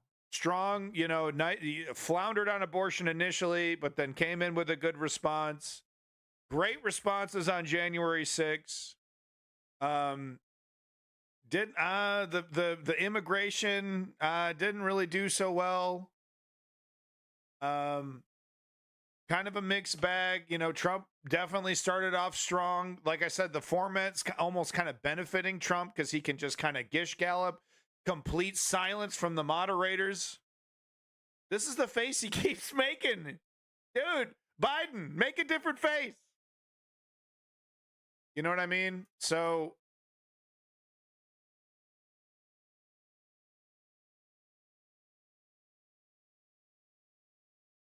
okay, I was listening to my son. He was making some new noises I've never heard him make before. That was very cute. Okay, all right. I have unlimited confidence in the wisdom of our people and the future of our country. Abortion. I stand here tonight as my own man, and I want you to know I'm about 50-50 right now in terms of who's winning. They had their chance. They have not led. We will. I'm John Kerry, and I'm reporting for duty. Oh, God, that was memed into oblivion. I could not foresee and will not forget. It's time for us to change America. I wasn't my own man anymore. I was my country's. I don't believe that rolling back regulations on Wall Street will help the small businesswoman expand or the laid-off construction worker keep his home. Yeah. We have been there. Do jack shit for small business, Barack Obama. We are moving forward, America. Under my administration, our friends will see more loyalty, and Mr. Putin will see a little less flexibility and more hedge backbone. fund manager nightmare. He wants to make America great again. Well, he could start by actually making things in America again. You're the worst, Hillary. We will make America safe again. And we will make America great again. Here and now, I give you my word. If you entrust me with the difference is really that, of the 4 years between then and now, This towering American and once again, to the people saying he's got dementia, no, Biden doesn't have dementia. This is what getting old looks like, guys. And actually, we should be so lucky to have all of the facilities that Joe Biden has when you're at Joe Biden's age. A lot of folks, when they get to Joe Biden's age, they have big medical issues, and it's not their fault. It's called getting old. That doesn't mean he's mentally ill. But the fact remains, he's an old man, and it shows. It just shows. There's no hiding it. There's no glossing over this reality. And quite frankly, even though Trump is only 2 years younger, Trump does seem to have more zazazoo about his swagger. Welcome back to the CNN president. No, I mean, he's with it, but he... Georgia. Let's talk about persistent challenges you both faced in your first terms and you'd certainly face again in the second term. President Joe Biden. I'm not going to vote a black fascist. Unemployment dropped to a record low under your presidency, black families still earn far less than white families. Black mothers are still 3 times more likely to die from pregnancy-related causes, and black Americans are imprisoned at 5 times the rate of white Americans. What do you say to black voters who are disappointed that you haven't made more progress? They acknowledge they made a lot of progress, number one. The fact of the matter is there's more small black businesses that have been started than any time in history. Biden is not going to dismantle democracy. Black unemployment is the lowest level it's been in a long, long time. Number 3, we're providing housing for black Americans and dealing with the segregation that exists among these corporations that collude to keep people out of their houses. And in addition to that, we find that the impact on the choice that black families have to make relative to child care is incredibly difficult. When we did the first major piece of legislation in the past, I was able to reduce black child care costs. I cut them in half.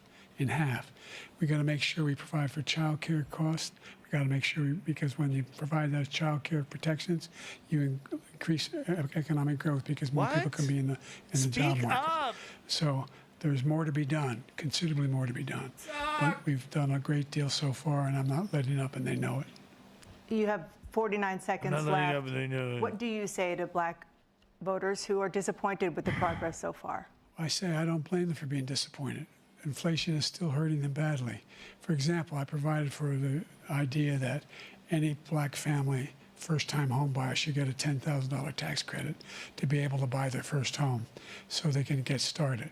I made sure that we're in a situation where all those black families and those black individuals who had to take out student loans that were ballooning, that if they were engaged in nursing, doctor, and anything having to do with volunteerism, if they paid their bills for 10 years on their student debt, all the rest is forgiven after 10 years. Millions have benefited from that. And we're going to do a whole lot more for black families. Thank you, President Trump. And he caused the inflation. He's blaming inflation, and he's right, it's been very bad. He caused the inflation, and it's killing black families and Hispanic families and just about everybody. It's killing people. They can't buy groceries anymore. They can't. You look at the cost of food where it's doubled and tripled and quadrupled. They can't live. They're not living anymore. He caused this inflation. I gave him a country with essentially no inflation. It was perfect. It was so good. All he had to do is leave it alone. Would you believe it? He destroyed it with his Green New Scam and all this money that's being thrown out the window. No inflation. He caused inflation. As sure as you're sitting there, the fact is that his big kill on the black people is the millions of people that he's allowed to come in through the border. They're taking black jobs now. Now we're back and it could over be here. 18, it could be 19, and even 20 million people. They're taking black jobs, and they're taking Hispanic jobs, and you haven't seen it yet, but you're going to see something that's going to be the worst in our history. Thank you. President Biden? There was no inflation when I became president. You know why? The economy was flat on its back. 15% unemployment. He decimated the economy, absolutely decimated the economy. That's why there was no inflation at the time. There were no jobs. We provided thousands of millions of jobs for individuals who are in all communities, including minority communities. We made sure that they have health insurance. We have covered, the ACA has increased. I made sure that they're $8,000 per person in a family to get written off for health care. But this guy wants to eliminate that. They tried 50 times. He wants to get rid of the ACA again. And they're going to try again if they win. Yeah, he does. We find ourselves in a position where he does. The idea that we're not doing any, we put more police on the street than any administration has. He wants to cut the cops. We're providing for equity and making sure people have a shot to make it. There's a lot going on, but in inflation, he caused it by his tremendous malfeasance in the way he handled the pandemic. Thank you. Another persistent challenge is the climate crisis. 2023 was the hottest year in recorded history, and communities across the country are confronting the devastating effects of extreme heat, intensifying wildfires, stronger hurricanes, and rising sea levels. Former President Trump, you've vowed to end your opponent's climate initiatives, but will you take any action as president to slow the climate crisis? Well, let me just go back to what he said about the police. How close the police are to him. Dana. Almost every police group in the nation You from could literally every be state a robot. is supporting Donald J. Trump. Almost every police group. And what he's done to the black population is horrible, including the fact that for 10 years he called them super predators. We can't, in the 1990s, we can't forget that. Super predators was his name, and he called it to them for 10, and they've taken great offense at it, and now they see it happening. But when they see what I did for criminal justice reform and for the historically black colleges and universities, where I funded them and got them all funded, and the opportunity zones with Tim, as you know, Tim Scott was incredible. He did a great job, great senator from South Carolina. He came to me with the idea, and it was a great idea. It's one of the most successful economic development acts ever in the country. Tim Scott Opportunity just peed his zones. pants. And the biggest beneficiary are blacks. And that's why we have the best numbers with them in maybe ever. They're saying ever. I read this morning where ever, the best numbers. He's lost much of the black population because he's done a horrible job for black people. He's also done a horrible job for Hispanics. But wait till you see these millions of people pouring into our country, and they're going to take the jobs, and it's already started, and you haven't seen anything yet. It's a disaster. You've 38 seconds left. President Trump, will you take any action as president to slow the climate crisis? So I want absolutely immaculate clean water, and I want absolutely clean air, and we had it. We had H2O. He wants to we had deregulate. The best numbers ever. He wants to let Jeff Bezos take an actual shit in your cornflakes. All forms of energy, all forms, everything. And yet, during my 4 years, I had the best to a point environmental that numbers you will be drinking ever. poison. And by my the end top of his environmental term. people gave me that statistic just before I walked on the stage, actually. I don't know where the hell he's been.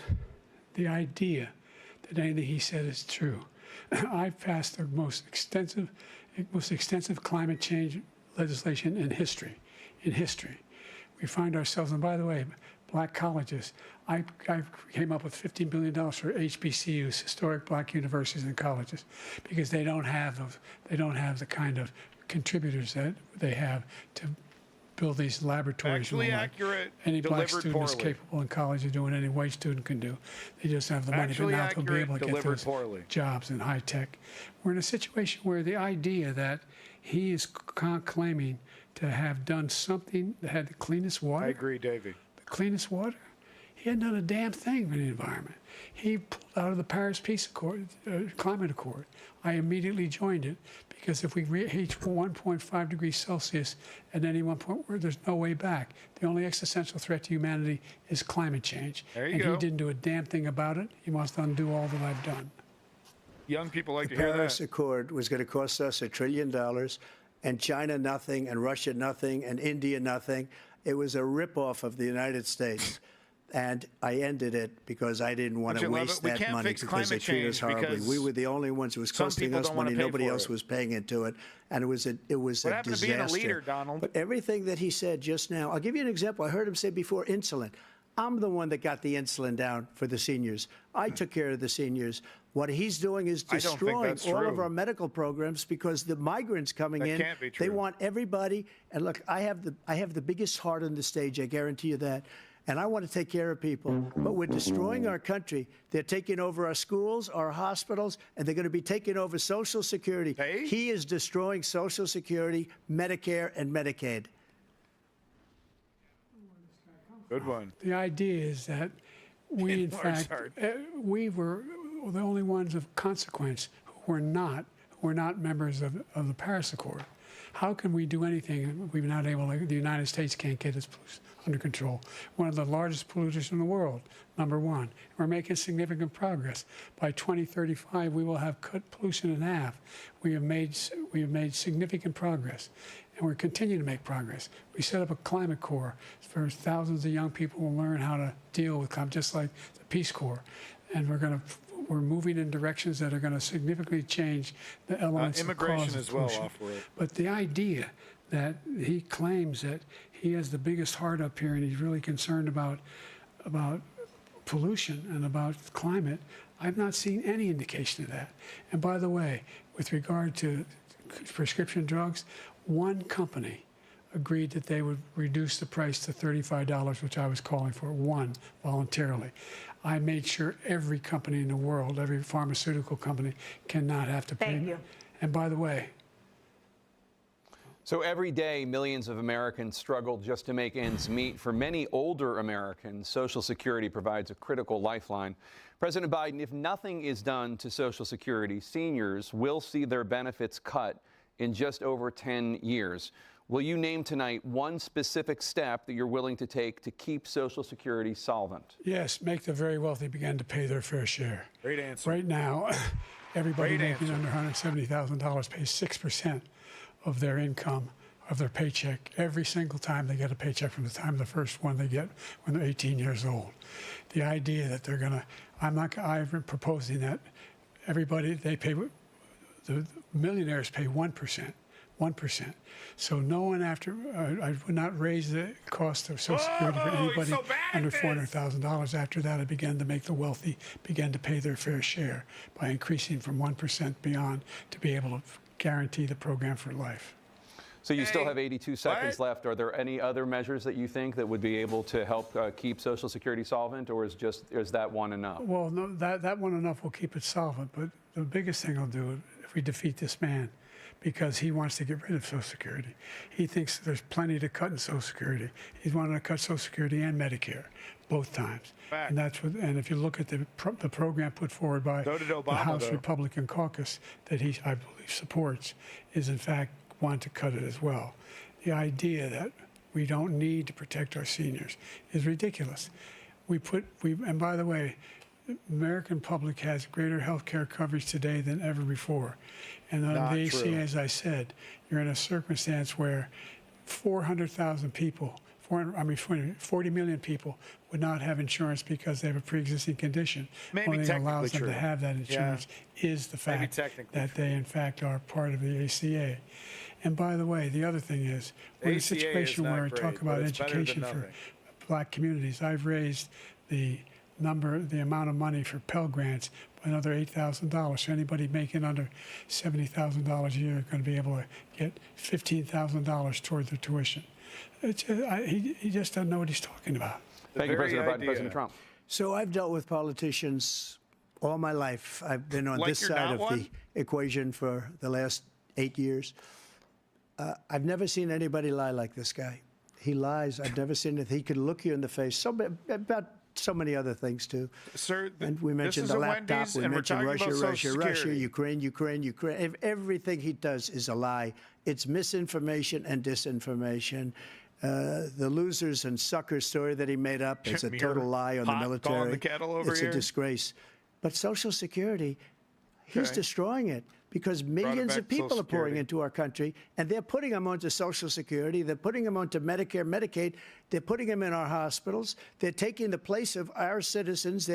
What they're doing to the VA, to our veterans, is unbelievable. Our veterans are living in the street, and these people are living in luxury hotels. You didn't fix that shit, He doesn't Trump. know what he's doing. And luxury it's hotels, really coming back. I've again. never seen such anger in our country before. Yeah, I wonder why, Trump. The idea that veterans are not being taken care of, I told you before. The idea. By the way, when I said suckers and losers, he acknowledged after that he fired that general.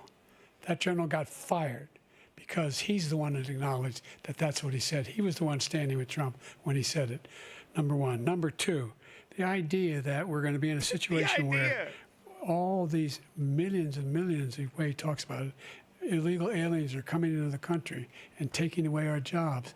There's a reason why we have the fastest growing economy in the world, the reason why we have the most successful economy in the world. We're doing better than any other nation in the world. And by the way, those 15 Nobel laureates he talked about being phony, those 15 Nobel laureates, economists, they all said that if Trump is reelected, we're likely to have a recession. And inflation is going to increasingly go up. And by the way, worst president in history, 159 presidential scholars voted him the worst president in the history of the United States of America. President Biden, thank you so much. Let's turn to the cost of child care, which many American families struggle to afford. President Trump, both you and President Biden have tried to address this issue. But the average cost of child care in this country has risen to more than $11,000 a year per child. For many families, the cost of child care for 2 children is more than their rent. In your second term, what would you do to make child care more affordable? Just to go back, the general got fired because he was no good. And if he said that, that's why he made it up. But we have 19 people that said I didn't say it, and they're very highly respected, much more so than him. The other thing is, he doesn't fire people. He never fired people. I've never seen him fire anybody. I did fire a lot. I fired Comey because he was no good. I fired a lot of the top people at the FBI, drained the swamp.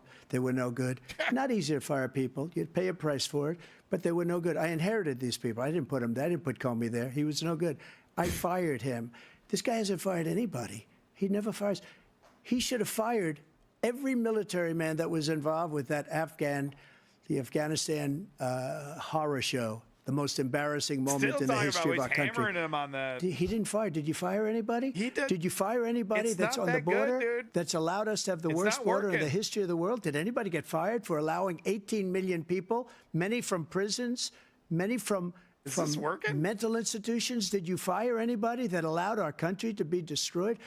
Joe, our country is being destroyed as you and I sit up here and waste a lot of time on this debate. This shouldn't be a debate. He is the worst president. He just said about me because I said it. But look, he's the worst president in the history of our country. He's destroyed our country. Now all of a sudden he's trying to get a little tough on the border. He came out with a nothing deal, and it reduced it a little bit, like this much. It's insignificant. He wants open borders. He wants our country to either be destroyed or he wants to pick up those people as voters. Can he get an opportunity to respond to this, I don't please? think we just can't let it happen. If he wins this election, our country doesn't have a chance, not even a chance, of coming out of this rut. We probably won't have a country left anymore. That's how bad it is. He is the worst in history by far. Zero substance. Thank you, President Trump. President Biden? We're the most admired country in the world. We're the United States of America. There's nothing beyond our capacity. We have the finest military in the history of the world. Makes the Trump finest look like in the a history bitch. of the world. Yep, good no answer. one thinks we're weak. No one wants to screw around with us. Nobody. Number one. Number Good two, response. the idea that Good we're response. talking about worst presidents. I wasn't joking. Look it up. Go online. 159 or 58, don't hold me the exact number, presidential historians, they've had meetings and they voted who's the worst president in American history. One through best to worst. They said he was the worst in all of American history. That's a fact. That's not conjecture. He can argue they're wrong, but that's what they voted. The idea that he is doing anything to deal with child care, he did virtually nothing to child care. We should significantly increase the child care tax credit. We should significantly increase the availability of women and men or single parents to be able to go back to work. And we should encourage businesses to have. Thank you, President Biden. Facilities. President Trump, the question was about what would you do to make child care more affordable, if you want to take your minute. Just so you understand, we have polling, we have other things that they rate him the worst because what he's done is so bad. And they rate me, I'll show you, I will show you. And they rate me one of the best. That's all he's got, dog. And if I'm given another 4 years, I will be the best. I think I'll be the best. Nobody's ever created an economy like us. Nobody ever cut taxes like us. He's the only one I know. He wants to raise your taxes by 4 times. He wants to raise everybody's taxes by 4 times. He wants the Trump tax cuts to expire. So everybody, including the two of you, are going to pay 4 to 5 times. Nobody ever heard of this before. All my life, I'd grow up and I'd see politicians talking about cutting taxes. When we cut taxes, as I said, we did more business. Apple and all these companies, they were bringing money back into our country. The worst president in history by far, and everybody knows it. President Biden. Look, the fact of the matter is that he's dead wrong about. He's increased the tariff. He will increase the taxes on middle-class people. I said I'd never raise a tax on anybody making less than $400,000. I didn't. But this tariff is 10% tariffs. Everything coming into the country, you know what the economists say? That's going to cost the average American $2,500 a year more because they're going to have to pay the difference in food and all the things that are very important. Number two, he's in a situation where he talks about how he has not raised, he's somehow helped the middle class. middle class have been devastated by you. Now you want a new tax cut of $5 trillion over the next 10 years, which is going to fundamentally bankrupt the country. You had the largest deficit of any president in American history, number one. Number two, you have not, in fact, made any contact, any progress with China. We are at the lowest trade deficit with China since 2010. Thank you, President Biden. You lost Thank you, President Biden. Let's discuss an epidemic impacting millions of Americans that both of you have made a top priority in your first term, the opioid crisis. And for both of you, the number of overdose deaths in this country has gone up. Under your term, it went up. Under your term, it has gone up.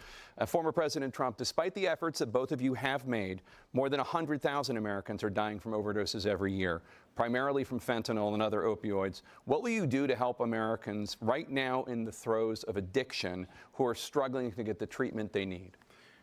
To finish up, we now have the largest deficit in the history of our country under this guy.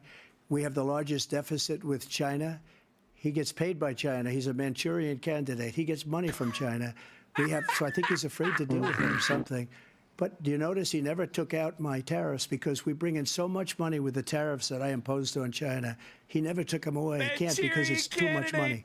It's tremendous. And we saved our steel industries, and there was more to come, but he hasn't done that.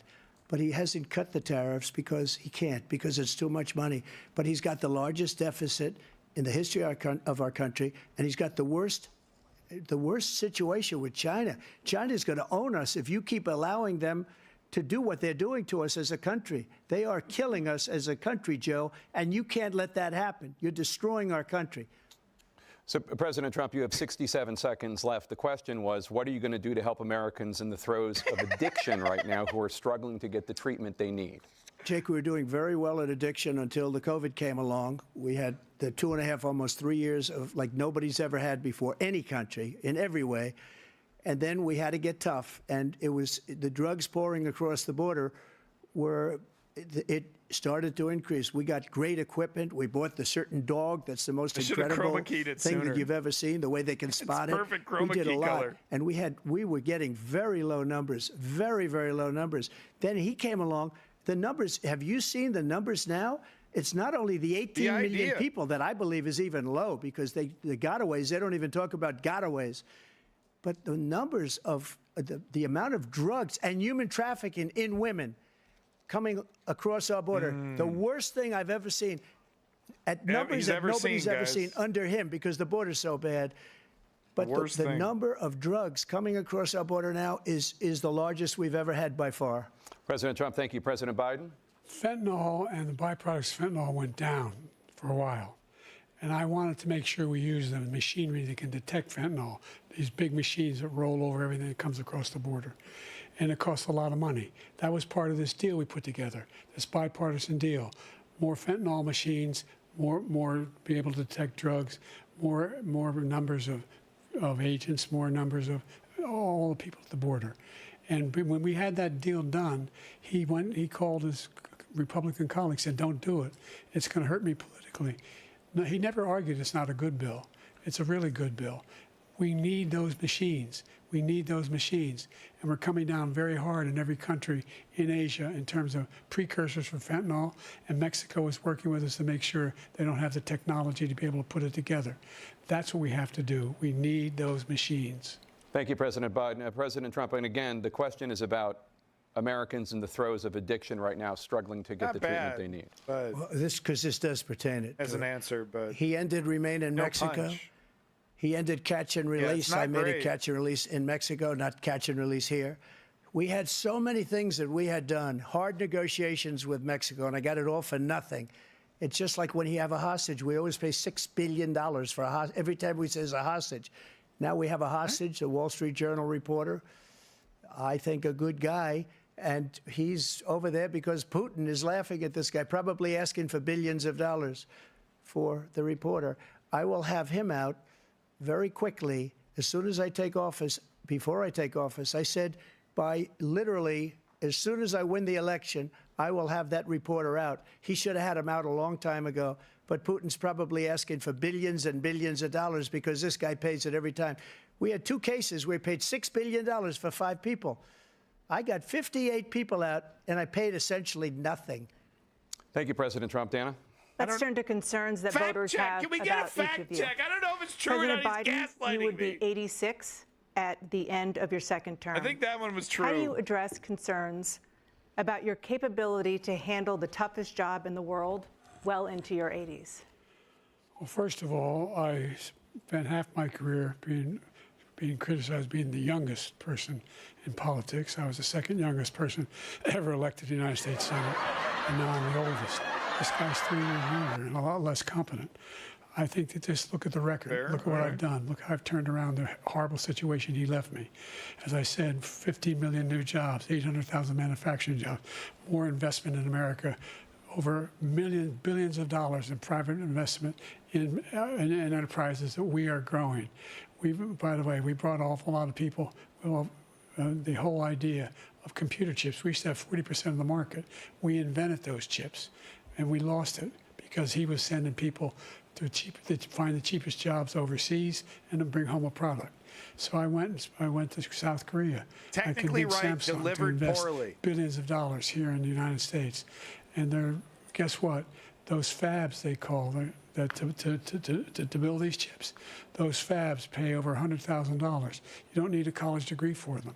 And there's billions, about $40 billion already being invested and being built right now in the United States, creating significant jobs for Americans from all over the world. President Biden, you have 40 seconds left. Would you like to add anything? Yeah, I would. The idea that somehow we are this failing country. I never heard a president talk like this before. We're the envy of the world. Name me a single major country president who wouldn't trade places with the United States of America for all our problems and all our opportunities. We're the most progressive country in the world in getting things done. We're the strongest country in the world. We're a country in the world who keeps our word, and everybody trusts us. All of our allies and those who he coddles up to, from Kim Jong-un, who he sends love letters to, and Putin, et cetera. They don't want to screw around with us. Thank you. Former President Trump, to follow up, you would be 82 at the end of your second term.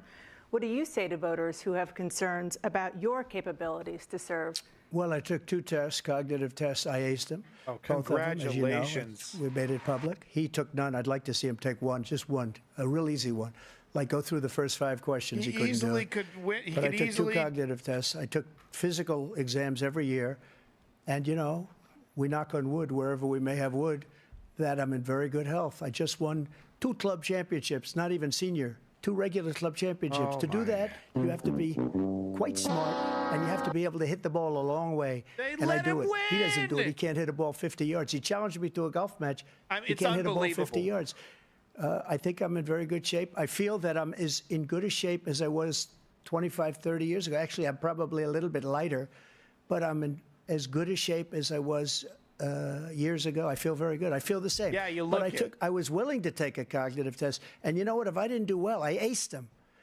Dr. Ronnie Jackson, who's a great guy when he was White House doctor. And then I took another one, a similar one. And one of them said they've never seen anybody ace Joke's him. not funny Thank anymore. you. President Biden? Thanks. You can see he is 6'5" and only 223 pounds, or 235 pounds. Well, you said 6'4", 200.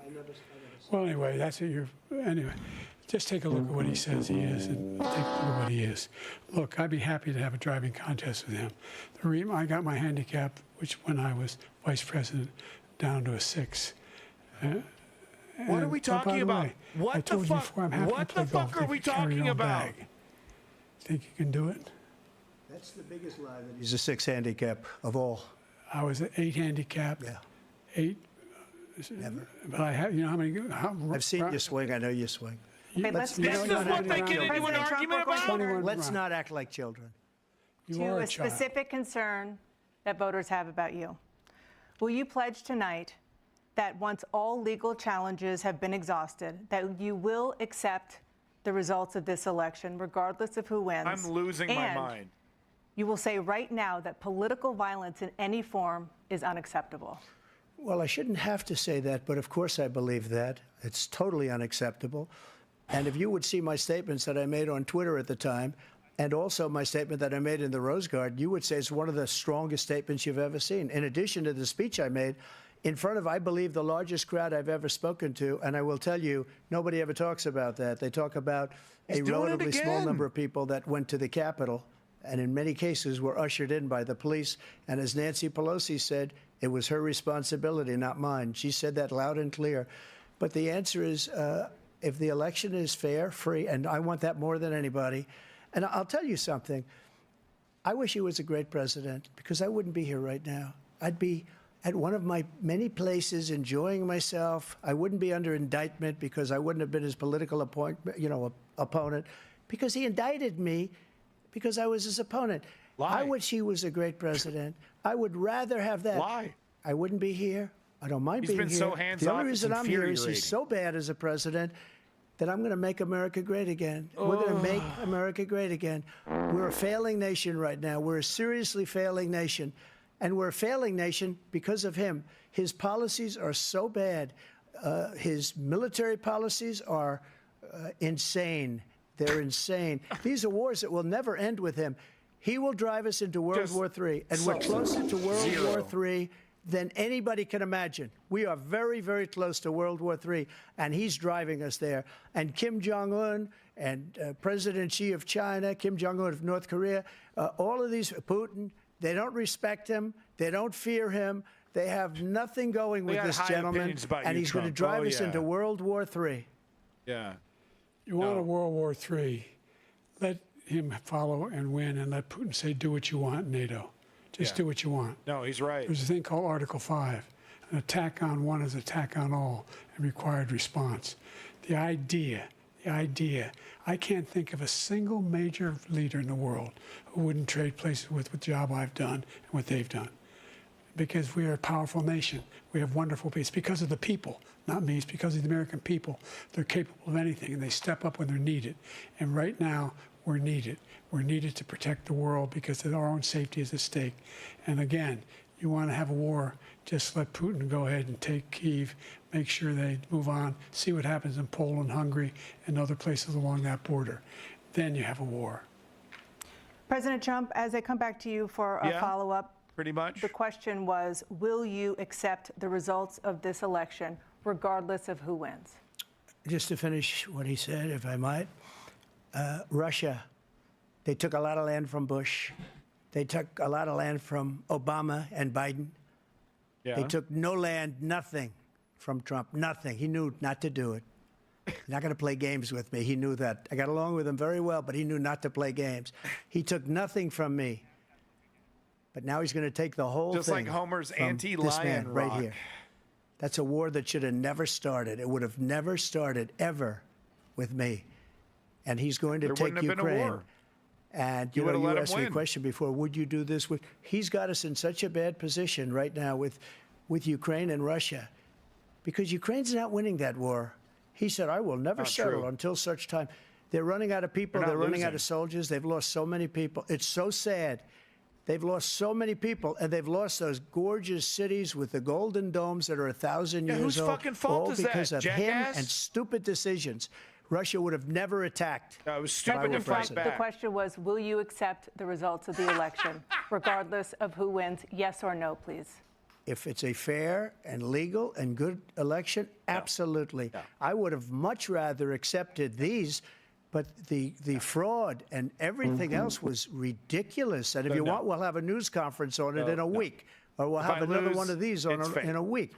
But I will absolutely. There's nothing I'd rather do. It would be much easier for me to do that than I'm running again. I wasn't really going to run until I saw the horrible job he did. He's destroying our country. I would be very happy to be someplace else, in a nice location someplace. He never thought in a million years he could win. No indictments, no political opponent stuff, because it's the only way he thinks he can win. But unfortunately, it's driven up my numbers and driven them up to a very high level because the people understand it. Well, let's see what your numbers are when this election is over. Let's see. You're a whiner. When you lost the first time, you continued, you appealed and appealed to courts all across the country.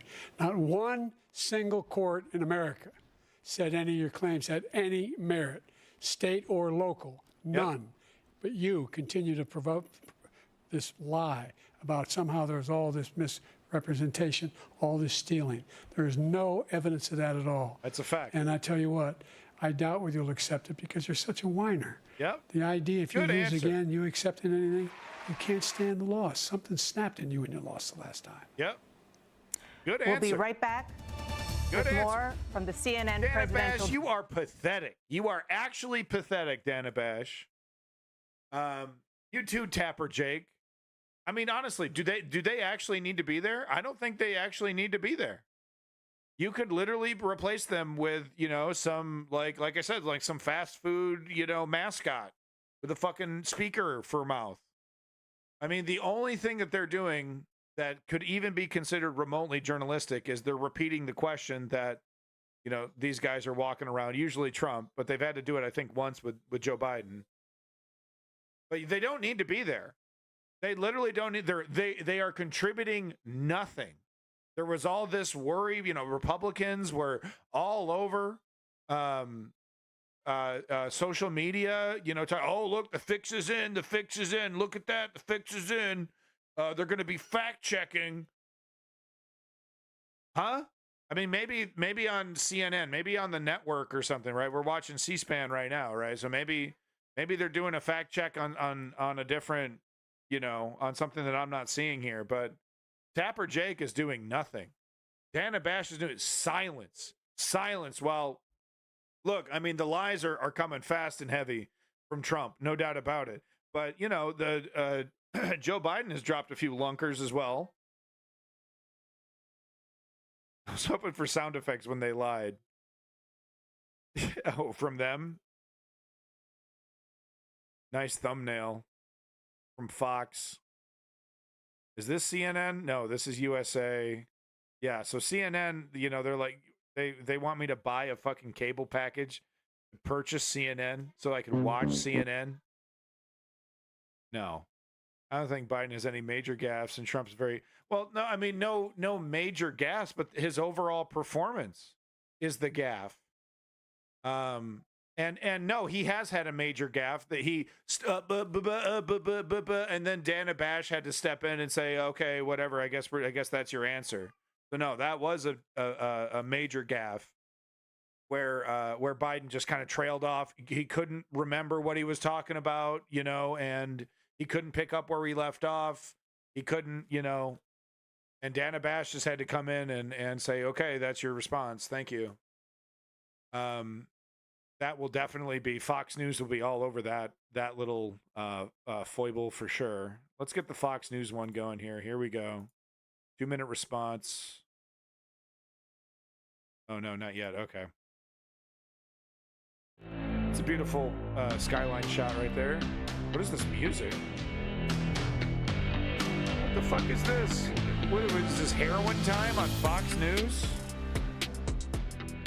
In the dirt.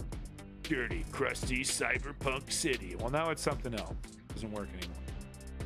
Trump is a whiner. That was a good response. And Trump just going, ooh, I'm not a whiner. Ooh, I might accept the results. I'm not a whiner, though. I might accept the results. I don't know. It depends on if I win or not. No, that was a good response from Joe Biden, calling out the pettiness,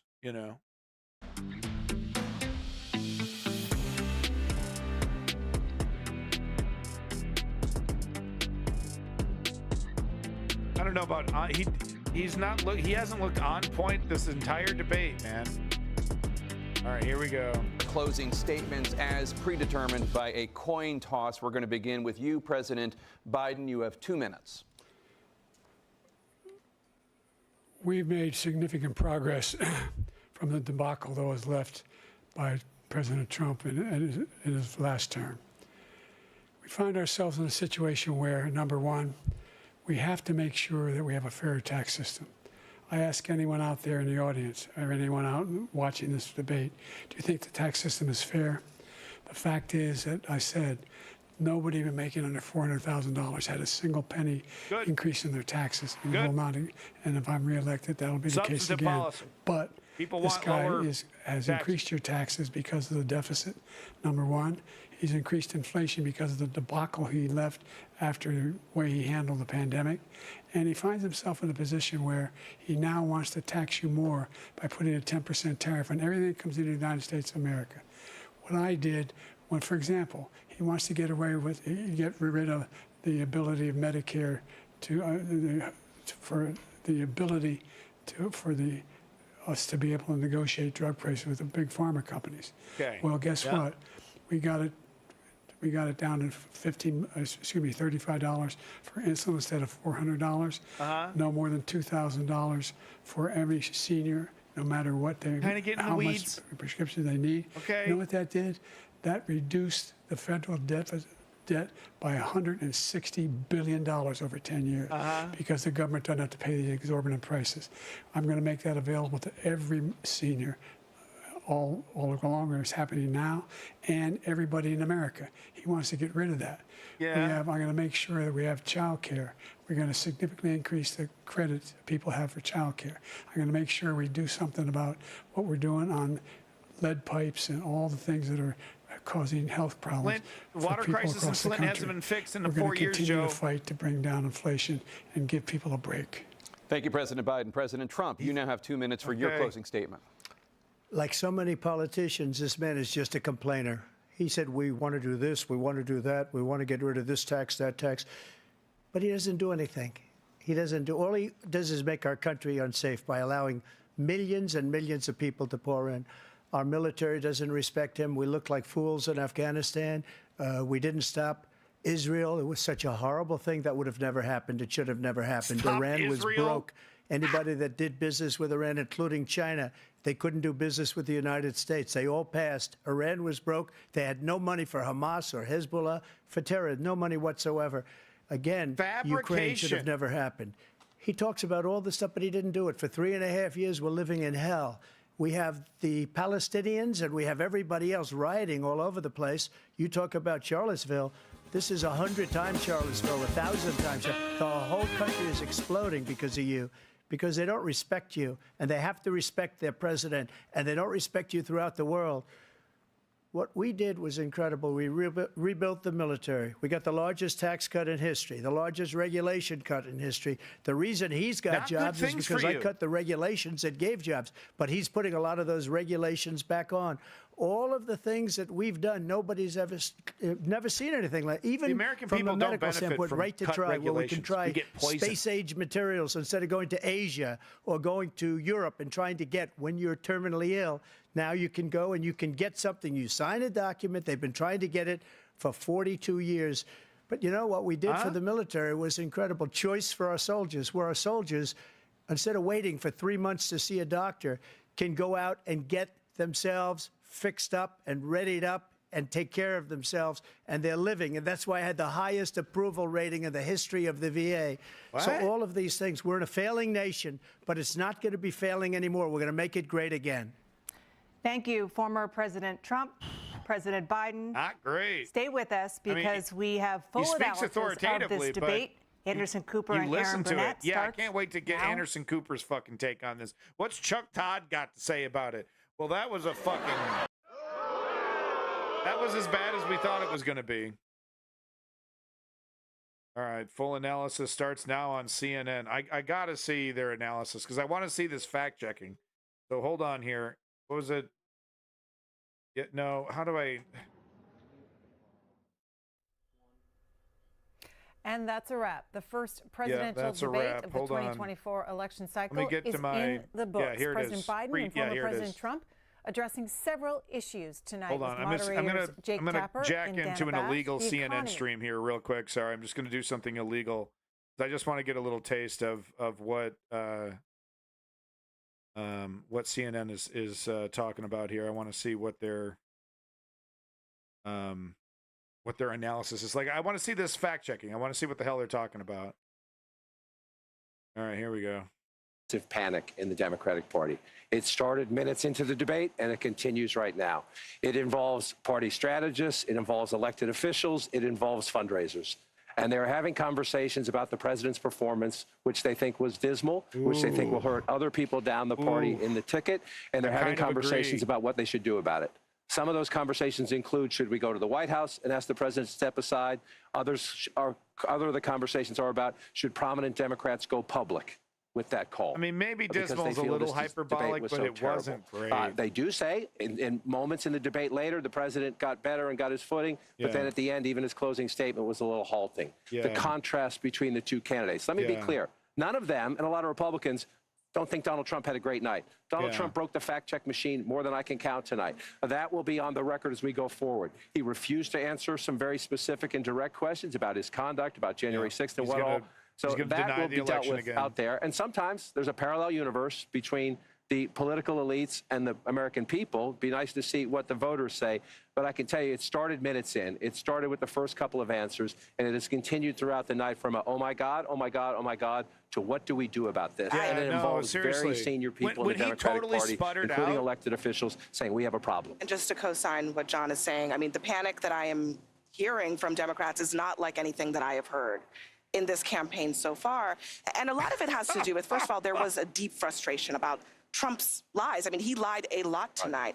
But the problem for Biden was that Trump was able to take sometimes incredible falsehoods and turn them into some kind of argument, whereas Biden's answers were, in a lot of cases, not coherent. They were meandering. Deeply problematic that he was not able to take pretty straightforward answers and answer them to the American public. And then also, at some points, bringing things up that teed up Trump attacks. So there's a real concern here tonight that there's been some real damage done that cannot be undone. It's too late, Biden solidified the perception among voters, but especially among his base. They were hoping that tonight would be a game changer. They are now seeing a president who is in the White House, who they do not necessarily believe can do this for another 4 years. Yeah, I'm a little worried. I'm a little worried. Look, I can't argue with either of them about how Democratic leaders are reacting to this poll. We said at the beginning that each person had a fundamental goal, and for Biden, that goal was to appear energetic, engaged, and look like someone who is capable of serving for another 4 years. This was fucking Joe Biden the entire night, I actually think he scored a bunch of points. I think if you just judge this on sort of policy stuff, he did score a bunch of points on issues like abortion, for example, on some of the economic issues. But there is a feeling. I think there was a sense of shock, actually, at how he came out at the beginning of this debate. How his voice sounded about, he seemed a little disoriented. He did get stronger as the debate went on, but by that time, I think the panic had set in. And I think you're going to hear discussions that I don't know will lead to anything, but there are going to be discussions about whether he should continue. Gavin I think Newsom part over of it here is licking his Donald chops. Trump did not meet his mission either. He could not resist the temptation to be nasty, to prevaricate about a whole bunch of things, about his own record, about Biden's record, and to seem petty and small at times. So what you saw was a candidate who's deeply vulnerable and a president who may not be able to take advantage of it. Listen, if anybody in America thinks that was even close to being an okay debate by Joe Biden, I'm living in a parallel universe. Yeah, dog. That was an unmitigated disaster for President Biden from the second he walked out to the closing statement. Yeah. The biggest issue for Democrats is abortion, and he couldn't give an answer. He gave an answer, he couldn't even give a coherent answer on the biggest issue for Democrats tonight. I've heard from leading Democrats across the United States, elected governors, congressmen, who are texting me and saying, I'm worried I'm going to lose if Joe Biden's at the top of the ticket. Bob Casey, I promise you tonight, in the state of Pennsylvania, is thrown up in his mouth because he knows that if he's got to stand next to Joe Biden, he's going down in Pennsylvania. Dude, this is harsh. If he's on the ticket, I don't know how it's going to work. Yeah, look, it was a really disappointing debate performance from Joe Biden. I don't think there's any other way to slice it. His biggest issue that he had to prove to the American people is he had the energy, he had the stamina. But I want to hear what Fox is saying, because I bet Fox is Fox right now. Fucking celebrate. Oh, come on. Okay, well, all right. Fine. We'll go back to CNN. But I bet Fox is celebrating right now. I bet Hannity's got a big fucking smile talking to the on his Biden face. campaign, they say, their dials started really moving away from Trump as he was increasing his personal attacks on Biden. So I think there was a lot. So no, Davey, these guys are obsessed with optics. If you dig through the nuggets, there was a lot of really good stuff in there. We were listening really, really closely, but normies don't do that. Okay, they're on their cell phone. They're dicking around in the kitchen. They got something going on. They're not political freaks like us. Okay, and what they heard was.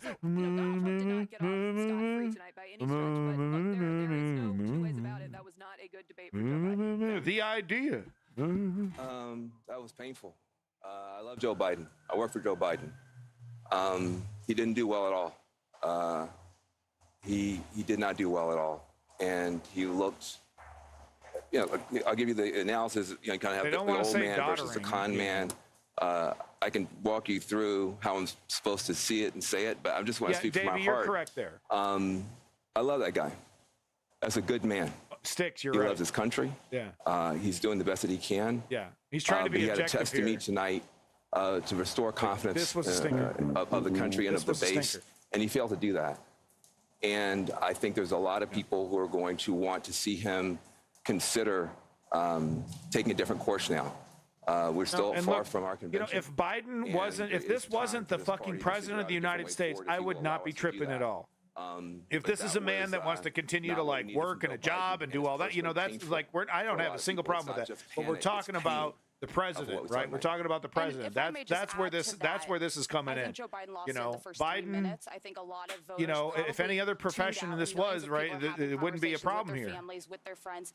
Totally competent. Is up to the task, and if he should step aside. And I'm someone who believes the former president is a threat to democracy. I think he is a threat to the America as we know it. Dangerous. He wants to fundamentally change our institutions. By the way, he's laid out what could you say Project 2025 even once? That is the man to take fucking him on. People. There's like 10 of you up there. Democracy is on the line, and then give that performance tonight.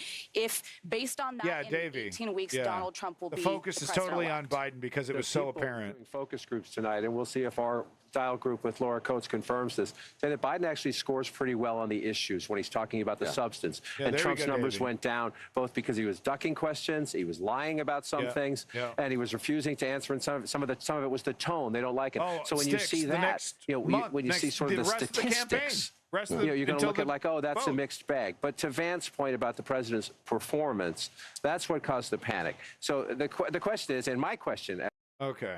I know what you're going to say. The question is, do we replace him? This car is where the man was found shot several times. He ended up dying at the scene. Lee County Sheriff Carmine Marcino says the man had been. Wow, this is local Fox though. This isn't corporate international Fox. Wow. Okay, that's unexpected. Can anyone find me a Fox News? Like Sean Hannity, talking about this stream. Can anyone? It started early and it continued. And to Vance's point, Van made a very important point. These are people who love Joe Biden, who credit Joe Biden for kicking Donald Trump out of the White House. They're Democrats. The Democratic Party is a very diverse party. It fights about a lot of things. It has generational issues. It has regional issues and everything else. The thing that unites the Democratic Party is trying to keep Donald Trump from getting back into the White House. They love Joe Biden for kicking him out. They don't want him back. They came into this debate nervous that Biden was in a weak position. They leave this debate panicked. John, if you love the guy, how could you put him out there? If you love him, if you love Joe Biden, if that was my father, you don't put a guy in that situation. It's a great point. These guys know this better. These guys know this better because they talk to them. There's this legacy in the Democratic Party. You don't challenge the incumbent because when it's happened in the past, they haven't beaten the incumbent, and then the incumbent has lost the general election. It was actually Donald Trump that helped make Joe Biden the nominee because there was a feeling that if there were a primary, that would weaken, that Biden would probably win, but it would weaken him in a general election. And so there were people who could have run and didn't run because the history of that is bad. The point is now he is the nominee of the Democratic Party. This isn't the 60s, okay? Voters choose the nominee. He is the nominee. Only he can decide whether he's going to continue. And as you point out, and as Kate knows very well, This is a guy with a lot of pride and who believes in himself. And the idea that he's going to say, you know what, I had a bad debate. I think I'm going to walk away from this. I find it hard to believe. It was also an He's not giving up. Scott, it was an atypically bad performance. Okay, and it was also one night. So yes, was it an important night? Yes, but it was one night in the course of a campaign. So I think let's see how voters react to it. Let's see how voters react to it. The problem with the one night, Okay, here we go. Is that it's a one night that helped confirm people's fears. Yeah. It's the one night that everybody was watching. That was essentially, you know, Trump said, you ought to take a test. That was his test. And people are going to feel that he came up wanting, not on the substance. I think he actually won on the substance. I don't think Trump did well. Any of these I think what idiots. it says to a lot of people, a lot of active Democrats is, man, we can beat this guy, but I don't know if we can beat him with the president. Scott, we haven't heard from you. When we came on before this debate, I said I thought this candidacy was teetering. And everybody jumped on me.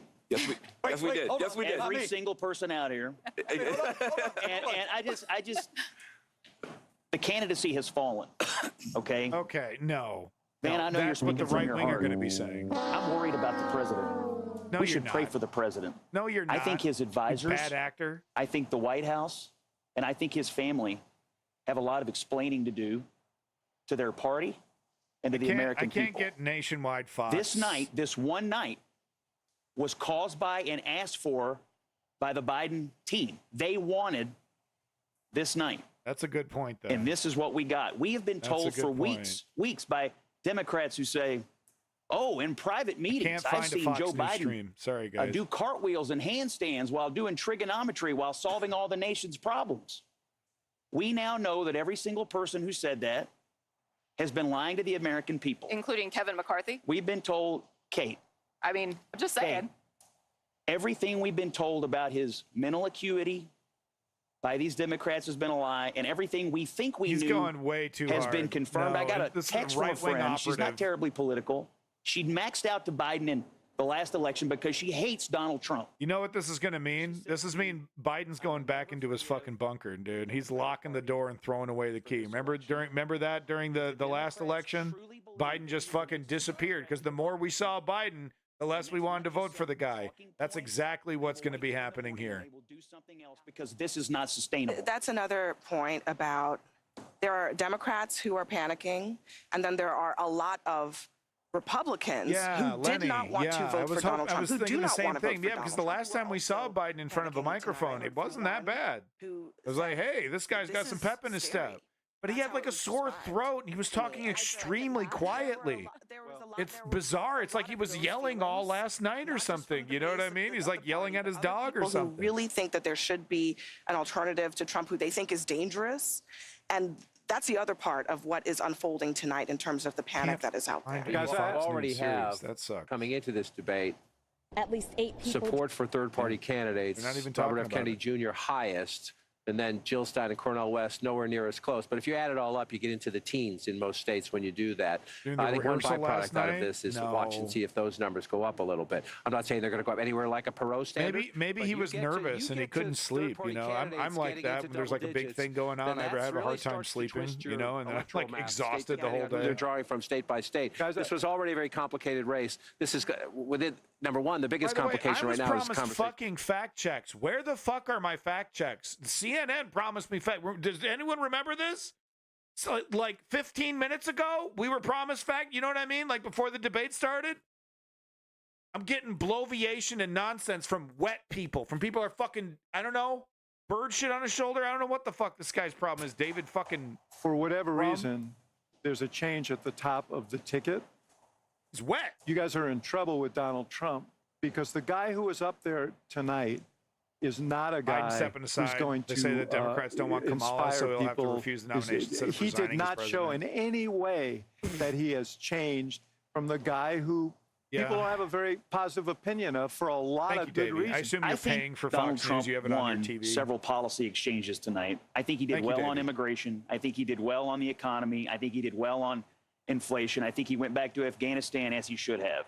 The thing he did not do was after he realized that he had Biden beaten from his on water policy on his glasses and on too. image, He came in from the shower. He should have turned the page and sounded an optimistic note about what we can become as a people and as a country. He did not do that. Okay. He continued to pummel Joe Biden all night. I understand what you're saying, but at the end of the night, very few things about the policy exchanges is going to be remembered.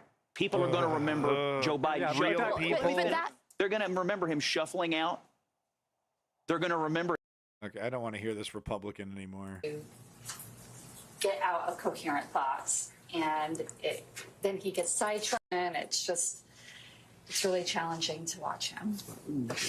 And this is one of those debate watch parties where 3 of you said that you wouldn't have made it past maybe 3 or 4 questions. You would have turned it off. Very insightful coming from Phoenix, Arizona. Yeah. By the way, feelings about tonight. That guy does nursery rhymes with Miss Rachel. I know because I have a kid.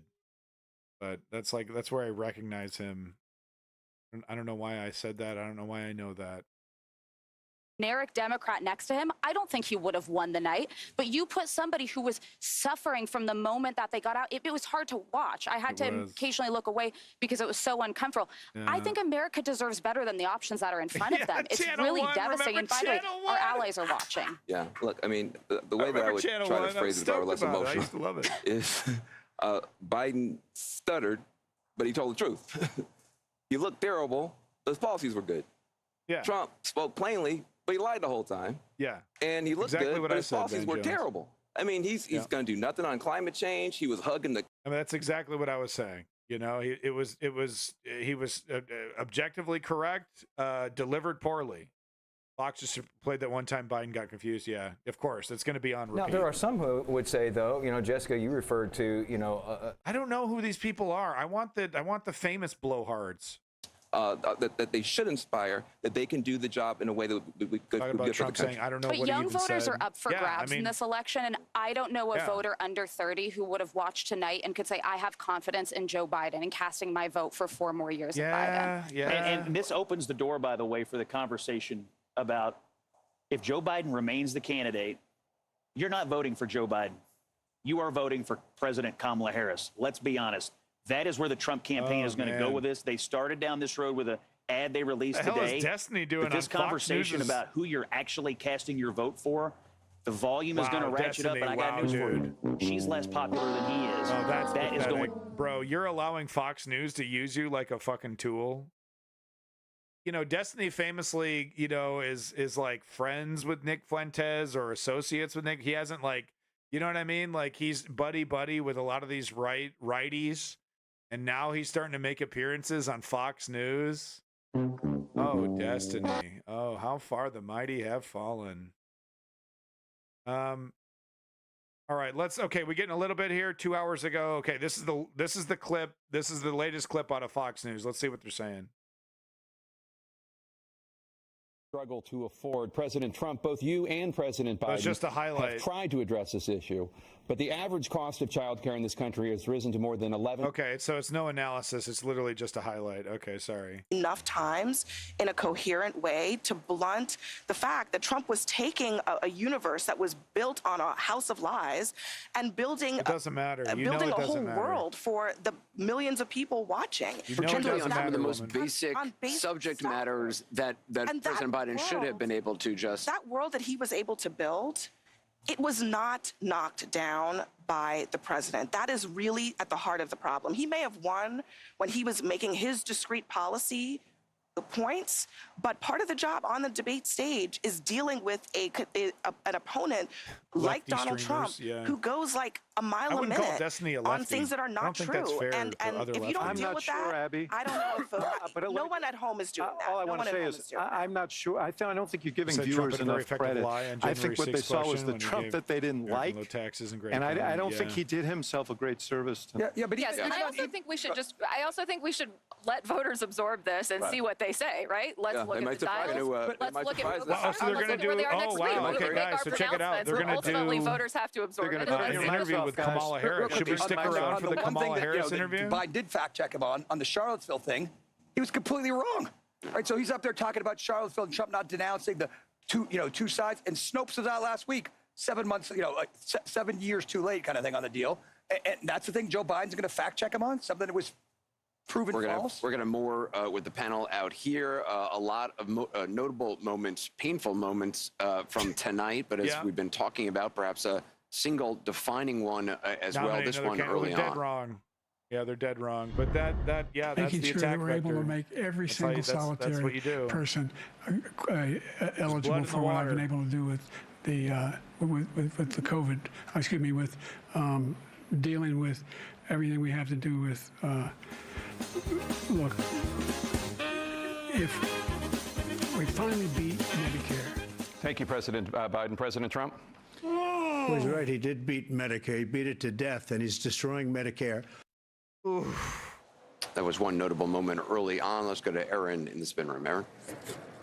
That's right. That was a moment, I'm sure, Anderson, that you, your panel, me, my panel, and people around the country, that was a painful moment to watch. It was early on in the debate, and Audie, Caitlin, and Chris are here. It was very early on. Chris, it seemed from that moment, that was it. I think it was even before that moment when he first started speaking, President Biden, and that the raspiness, the hoarseness in his voice. That was at 9/11, and there were several minutes when Jake and Dana were setting the rules, so it's got to have been less than 10 minutes into the debate, and he totally lost his train of thought. Let's hear what ABC has to say about it. Was this aptitude test, if you will, for both of these men? Donald Trump is 78 years old. President Biden is 81. He'll be 86 if reelected at the end of his second term. And I want to bring in the powerhouse political team, both here in the studio and around the country and the world tonight. Mary Bruce, who covers the White House for us. What's the reaction coming in tonight from the Biden campaign? What do they make of his performance? Look, there is no question this is not the performance that they were hoping for tonight. The bar was low. They didn't just want to meet that bar. They wanted to overperform it. There are questions coming in from Democrats, top Democrats, who are questioning whether he even met that bar. I want to interrupt just for a moment because we have pictures coming in right now. This is a watch party afterwards. President Biden, the First Lady, Jill Biden. We knew that Jill Biden had traveled to Atlanta with the president. Family not allowed in that room. Let's listen. Let's listen for a moment. Joe, you did such a great job. You answered. I'm not going to listen to this fucking bullshit. Listen to it. You did a great job. You answered all the questions. No, the fuck you didn't. Let me ask the crowd. What did Trump do? What is? Am I in third grade? I feel like I'm in third grade, dude. We just talked about Mrs. Rachel. Husband, as you would expect, she would. The campaign has been pressed tonight about. I'm sorry. It's not a good look. Okay, look. When you marry somebody and you've been with somebody for so long, they become your partner. They start finishing your sentences, right? And you kind of give a chunk of your brain to them, right? And you kind of well, my wife thinks about that. I don't really think about that stuff anymore. My wife worries about that, and then I worry about some other stuff that she doesn't worry about. That's a cute dynamic. That's normal. That's okay. That is totally not okay for the U.S. president. It just is not a dynamic that screams leadership. Biden surrogates that are inside this room.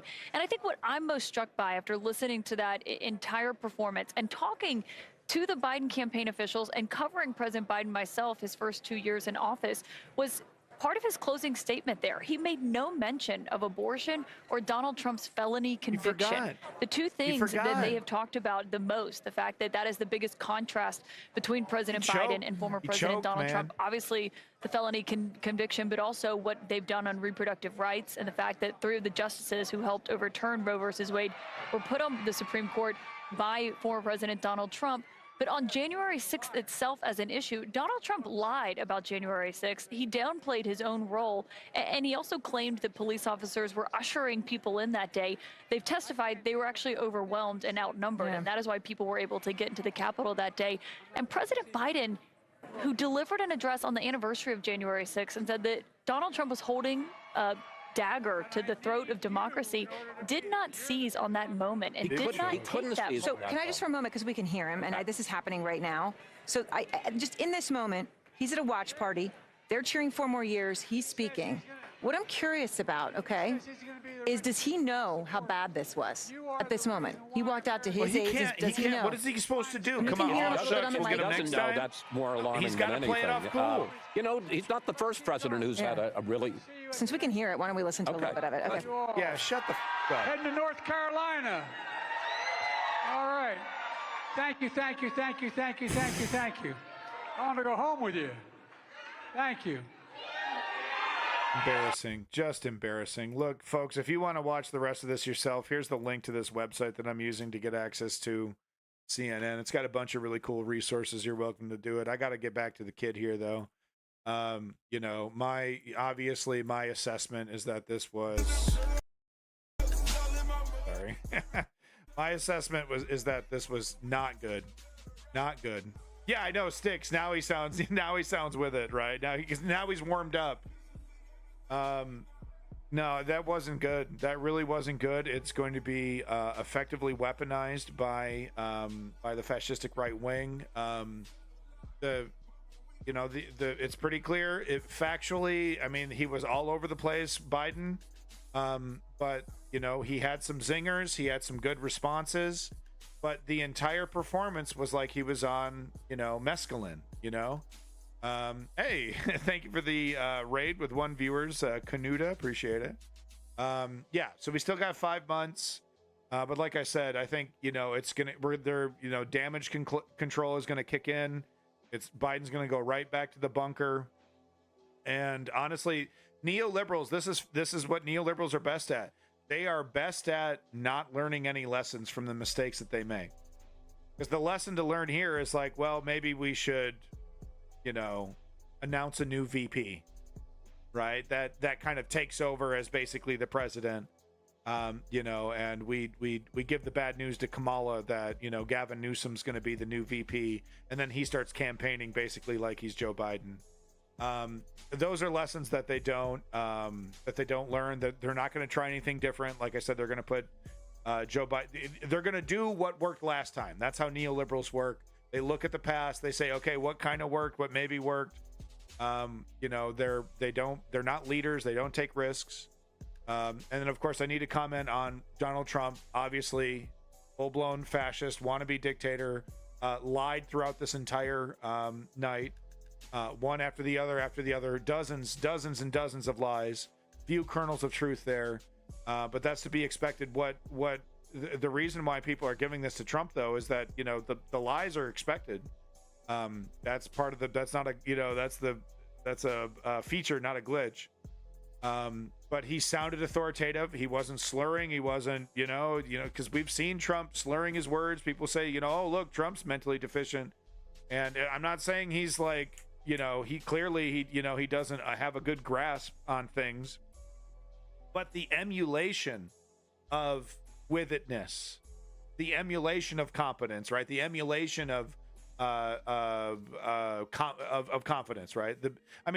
Donald Trump is a natural-born con man, and this is where he shines the most, which is gaslighting you, weaving reality, and the format really did kind of benefit a gish galloping kind of setup. I also have to point out that Donald Trump, people were expecting Donald Trump to get flustered, to engage in his bully tactics, and the mics were going to have to be cut. They didn't have to cut anybody's mic. All the prep that they did, it was necessary because both candidates fell into line. But Donald Trump, people were expecting Donald Trump. This is going to really affect his strategy. He's a bully. This is the only way he knows how to debate. Well, that's just not true. And we've seen this many times with Donald Trump. He's a natural born con man. And he's slicker than snot on a doorknob. He's as slick as it gets. And we saw that in full force today. That hasn't changed. You don't need a lot of brain power to be like that. You just need to not be stepping over yourself and whatnot. No, Trump's responses, there were some that were just total dumps. But honestly, he looked more with it. It was. We need to remember the people that are most important, the normies here, the mainstream, they are not watching debates like we're watching debates. They're not watching debates like those analysts were watching debates, half watching maybe 30 minutes of it and then getting distracted and doing something else. That's about it. But yeah, Davey's heading off to bed. I got to head off. That's my assessment of the debate. They're kind of really bad, quite frankly, because this is 90 minutes of ammunition for the fascistic right wing. They're not going to be letting it go. It's going to be on repeat for months and months and months until every single ounce of effectiveness is dripped out of this debacle. That's going to be our lives for the next 5 months, maybe 3 months, if they can't seem to squeeze any life out of it. But I suspect this is going to go right to the very end, because I don't think we're going to have another debate. Like I said, I think Biden's going to be going into the bunker. It was entertaining. No, I mean, maybe entertaining in a way of watching throat surgery on cable TV or something. But yeah, not in a standard way, that's for sure. Remember when they used to have those channels? God, that was the weirdest thing, to be flipping through the channels. Then, whoa, open heart surgery. Whoa. For your feed in the UK, check out Nigel. Great. I'll go ahead and put that in politics. Thank you. Quick double tap. Got to say, good luck either way. Not my circus. Well, NSG Canuta, I do appreciate the raid, even if it was with one viewer. I know, being a small streamer, I'm a small streamer. I'm not saying I'm any bigger, but I know starting off or having low viewer count can be frustrating. So keep plugging away.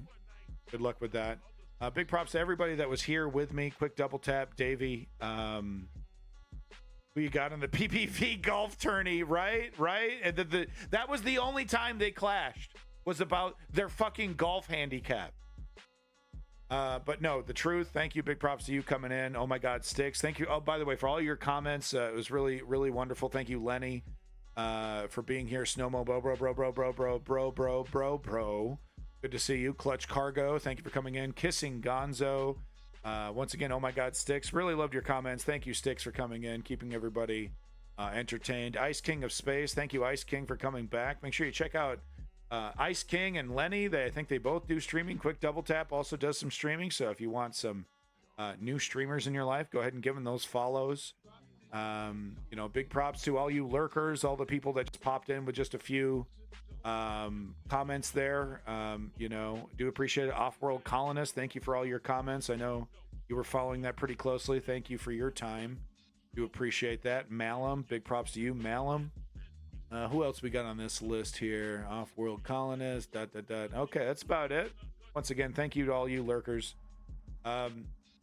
This is bad news, folks. And look, it falls back to my 3-step program to create political change. Clutch Cargo, viewer of the stream here, points out it's the only thing that ever works.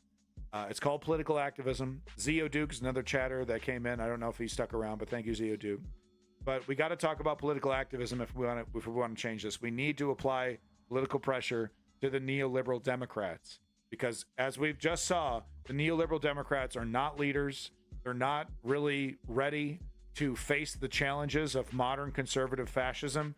They need to be forcibly primaried and replaced with actual progressives, with actual people on the left, not this corporate status quo, Nancy Pelosi style corruption that has, turned this party into the weak barrier that fascism is walking through like wet paper.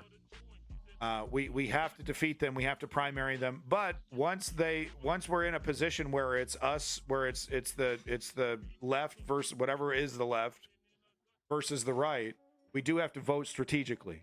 We have to be smart about it. We can't just say, well, I disagree with the Palestine stuff, so we're just going to get a fascist in here. If you live in a swing state, I do encourage you to hold your nose and consider the implications. If you live in a purple district, if you do live in an area that is actually relevant to the Electoral College, I do encourage you to vote strategically, even though it is against your principles. We need more time. The progressives need more time to destroy Joe Biden and the neoliberals. And look, if we either defeat Joe Biden and the progressives and the neoliberals democratically, because they're not going to destroy the democratic system, or once we get the Republicans in, we then have to enter the streets. We're in a new phase of our freedom, of defending our freedom, and we now have to engage in nonviolent direct political action to do anything. Because now we're dealing with a undemocratic entity that is not going to relinquish power democratically. They're not going to give up power once they get it again. Republican. But thanks again for coming here to the News Underground. I am Abandoned Nihilism, a.k.a. The Harbinger. If you enjoyed this stuff and you want to see more of my content, I do have social media stuff that you can check out. I got a link tree here. Get that link for you. I hired an editor to, cut this stuff up to make it entertaining and fun. So you can check it out right here. TikTok, Instagram, other YouTube channels. If you like the News Underground, think about giving me the support. Give me that follow. It is greatly appreciated. Peace in that motherfucking Middle East. Glory to the Ukrainian democracy. And we'll see you again next time. That debate was depressing.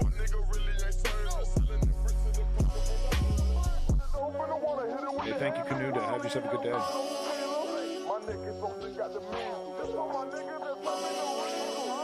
God help us all.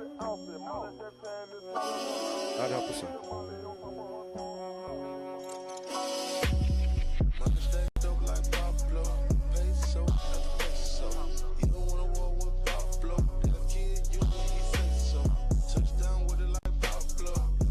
Big mega props to your boy Lenny. Big mega props to your boy Lenny. Thank you, Lenny. Big props. Thank you, Lenny.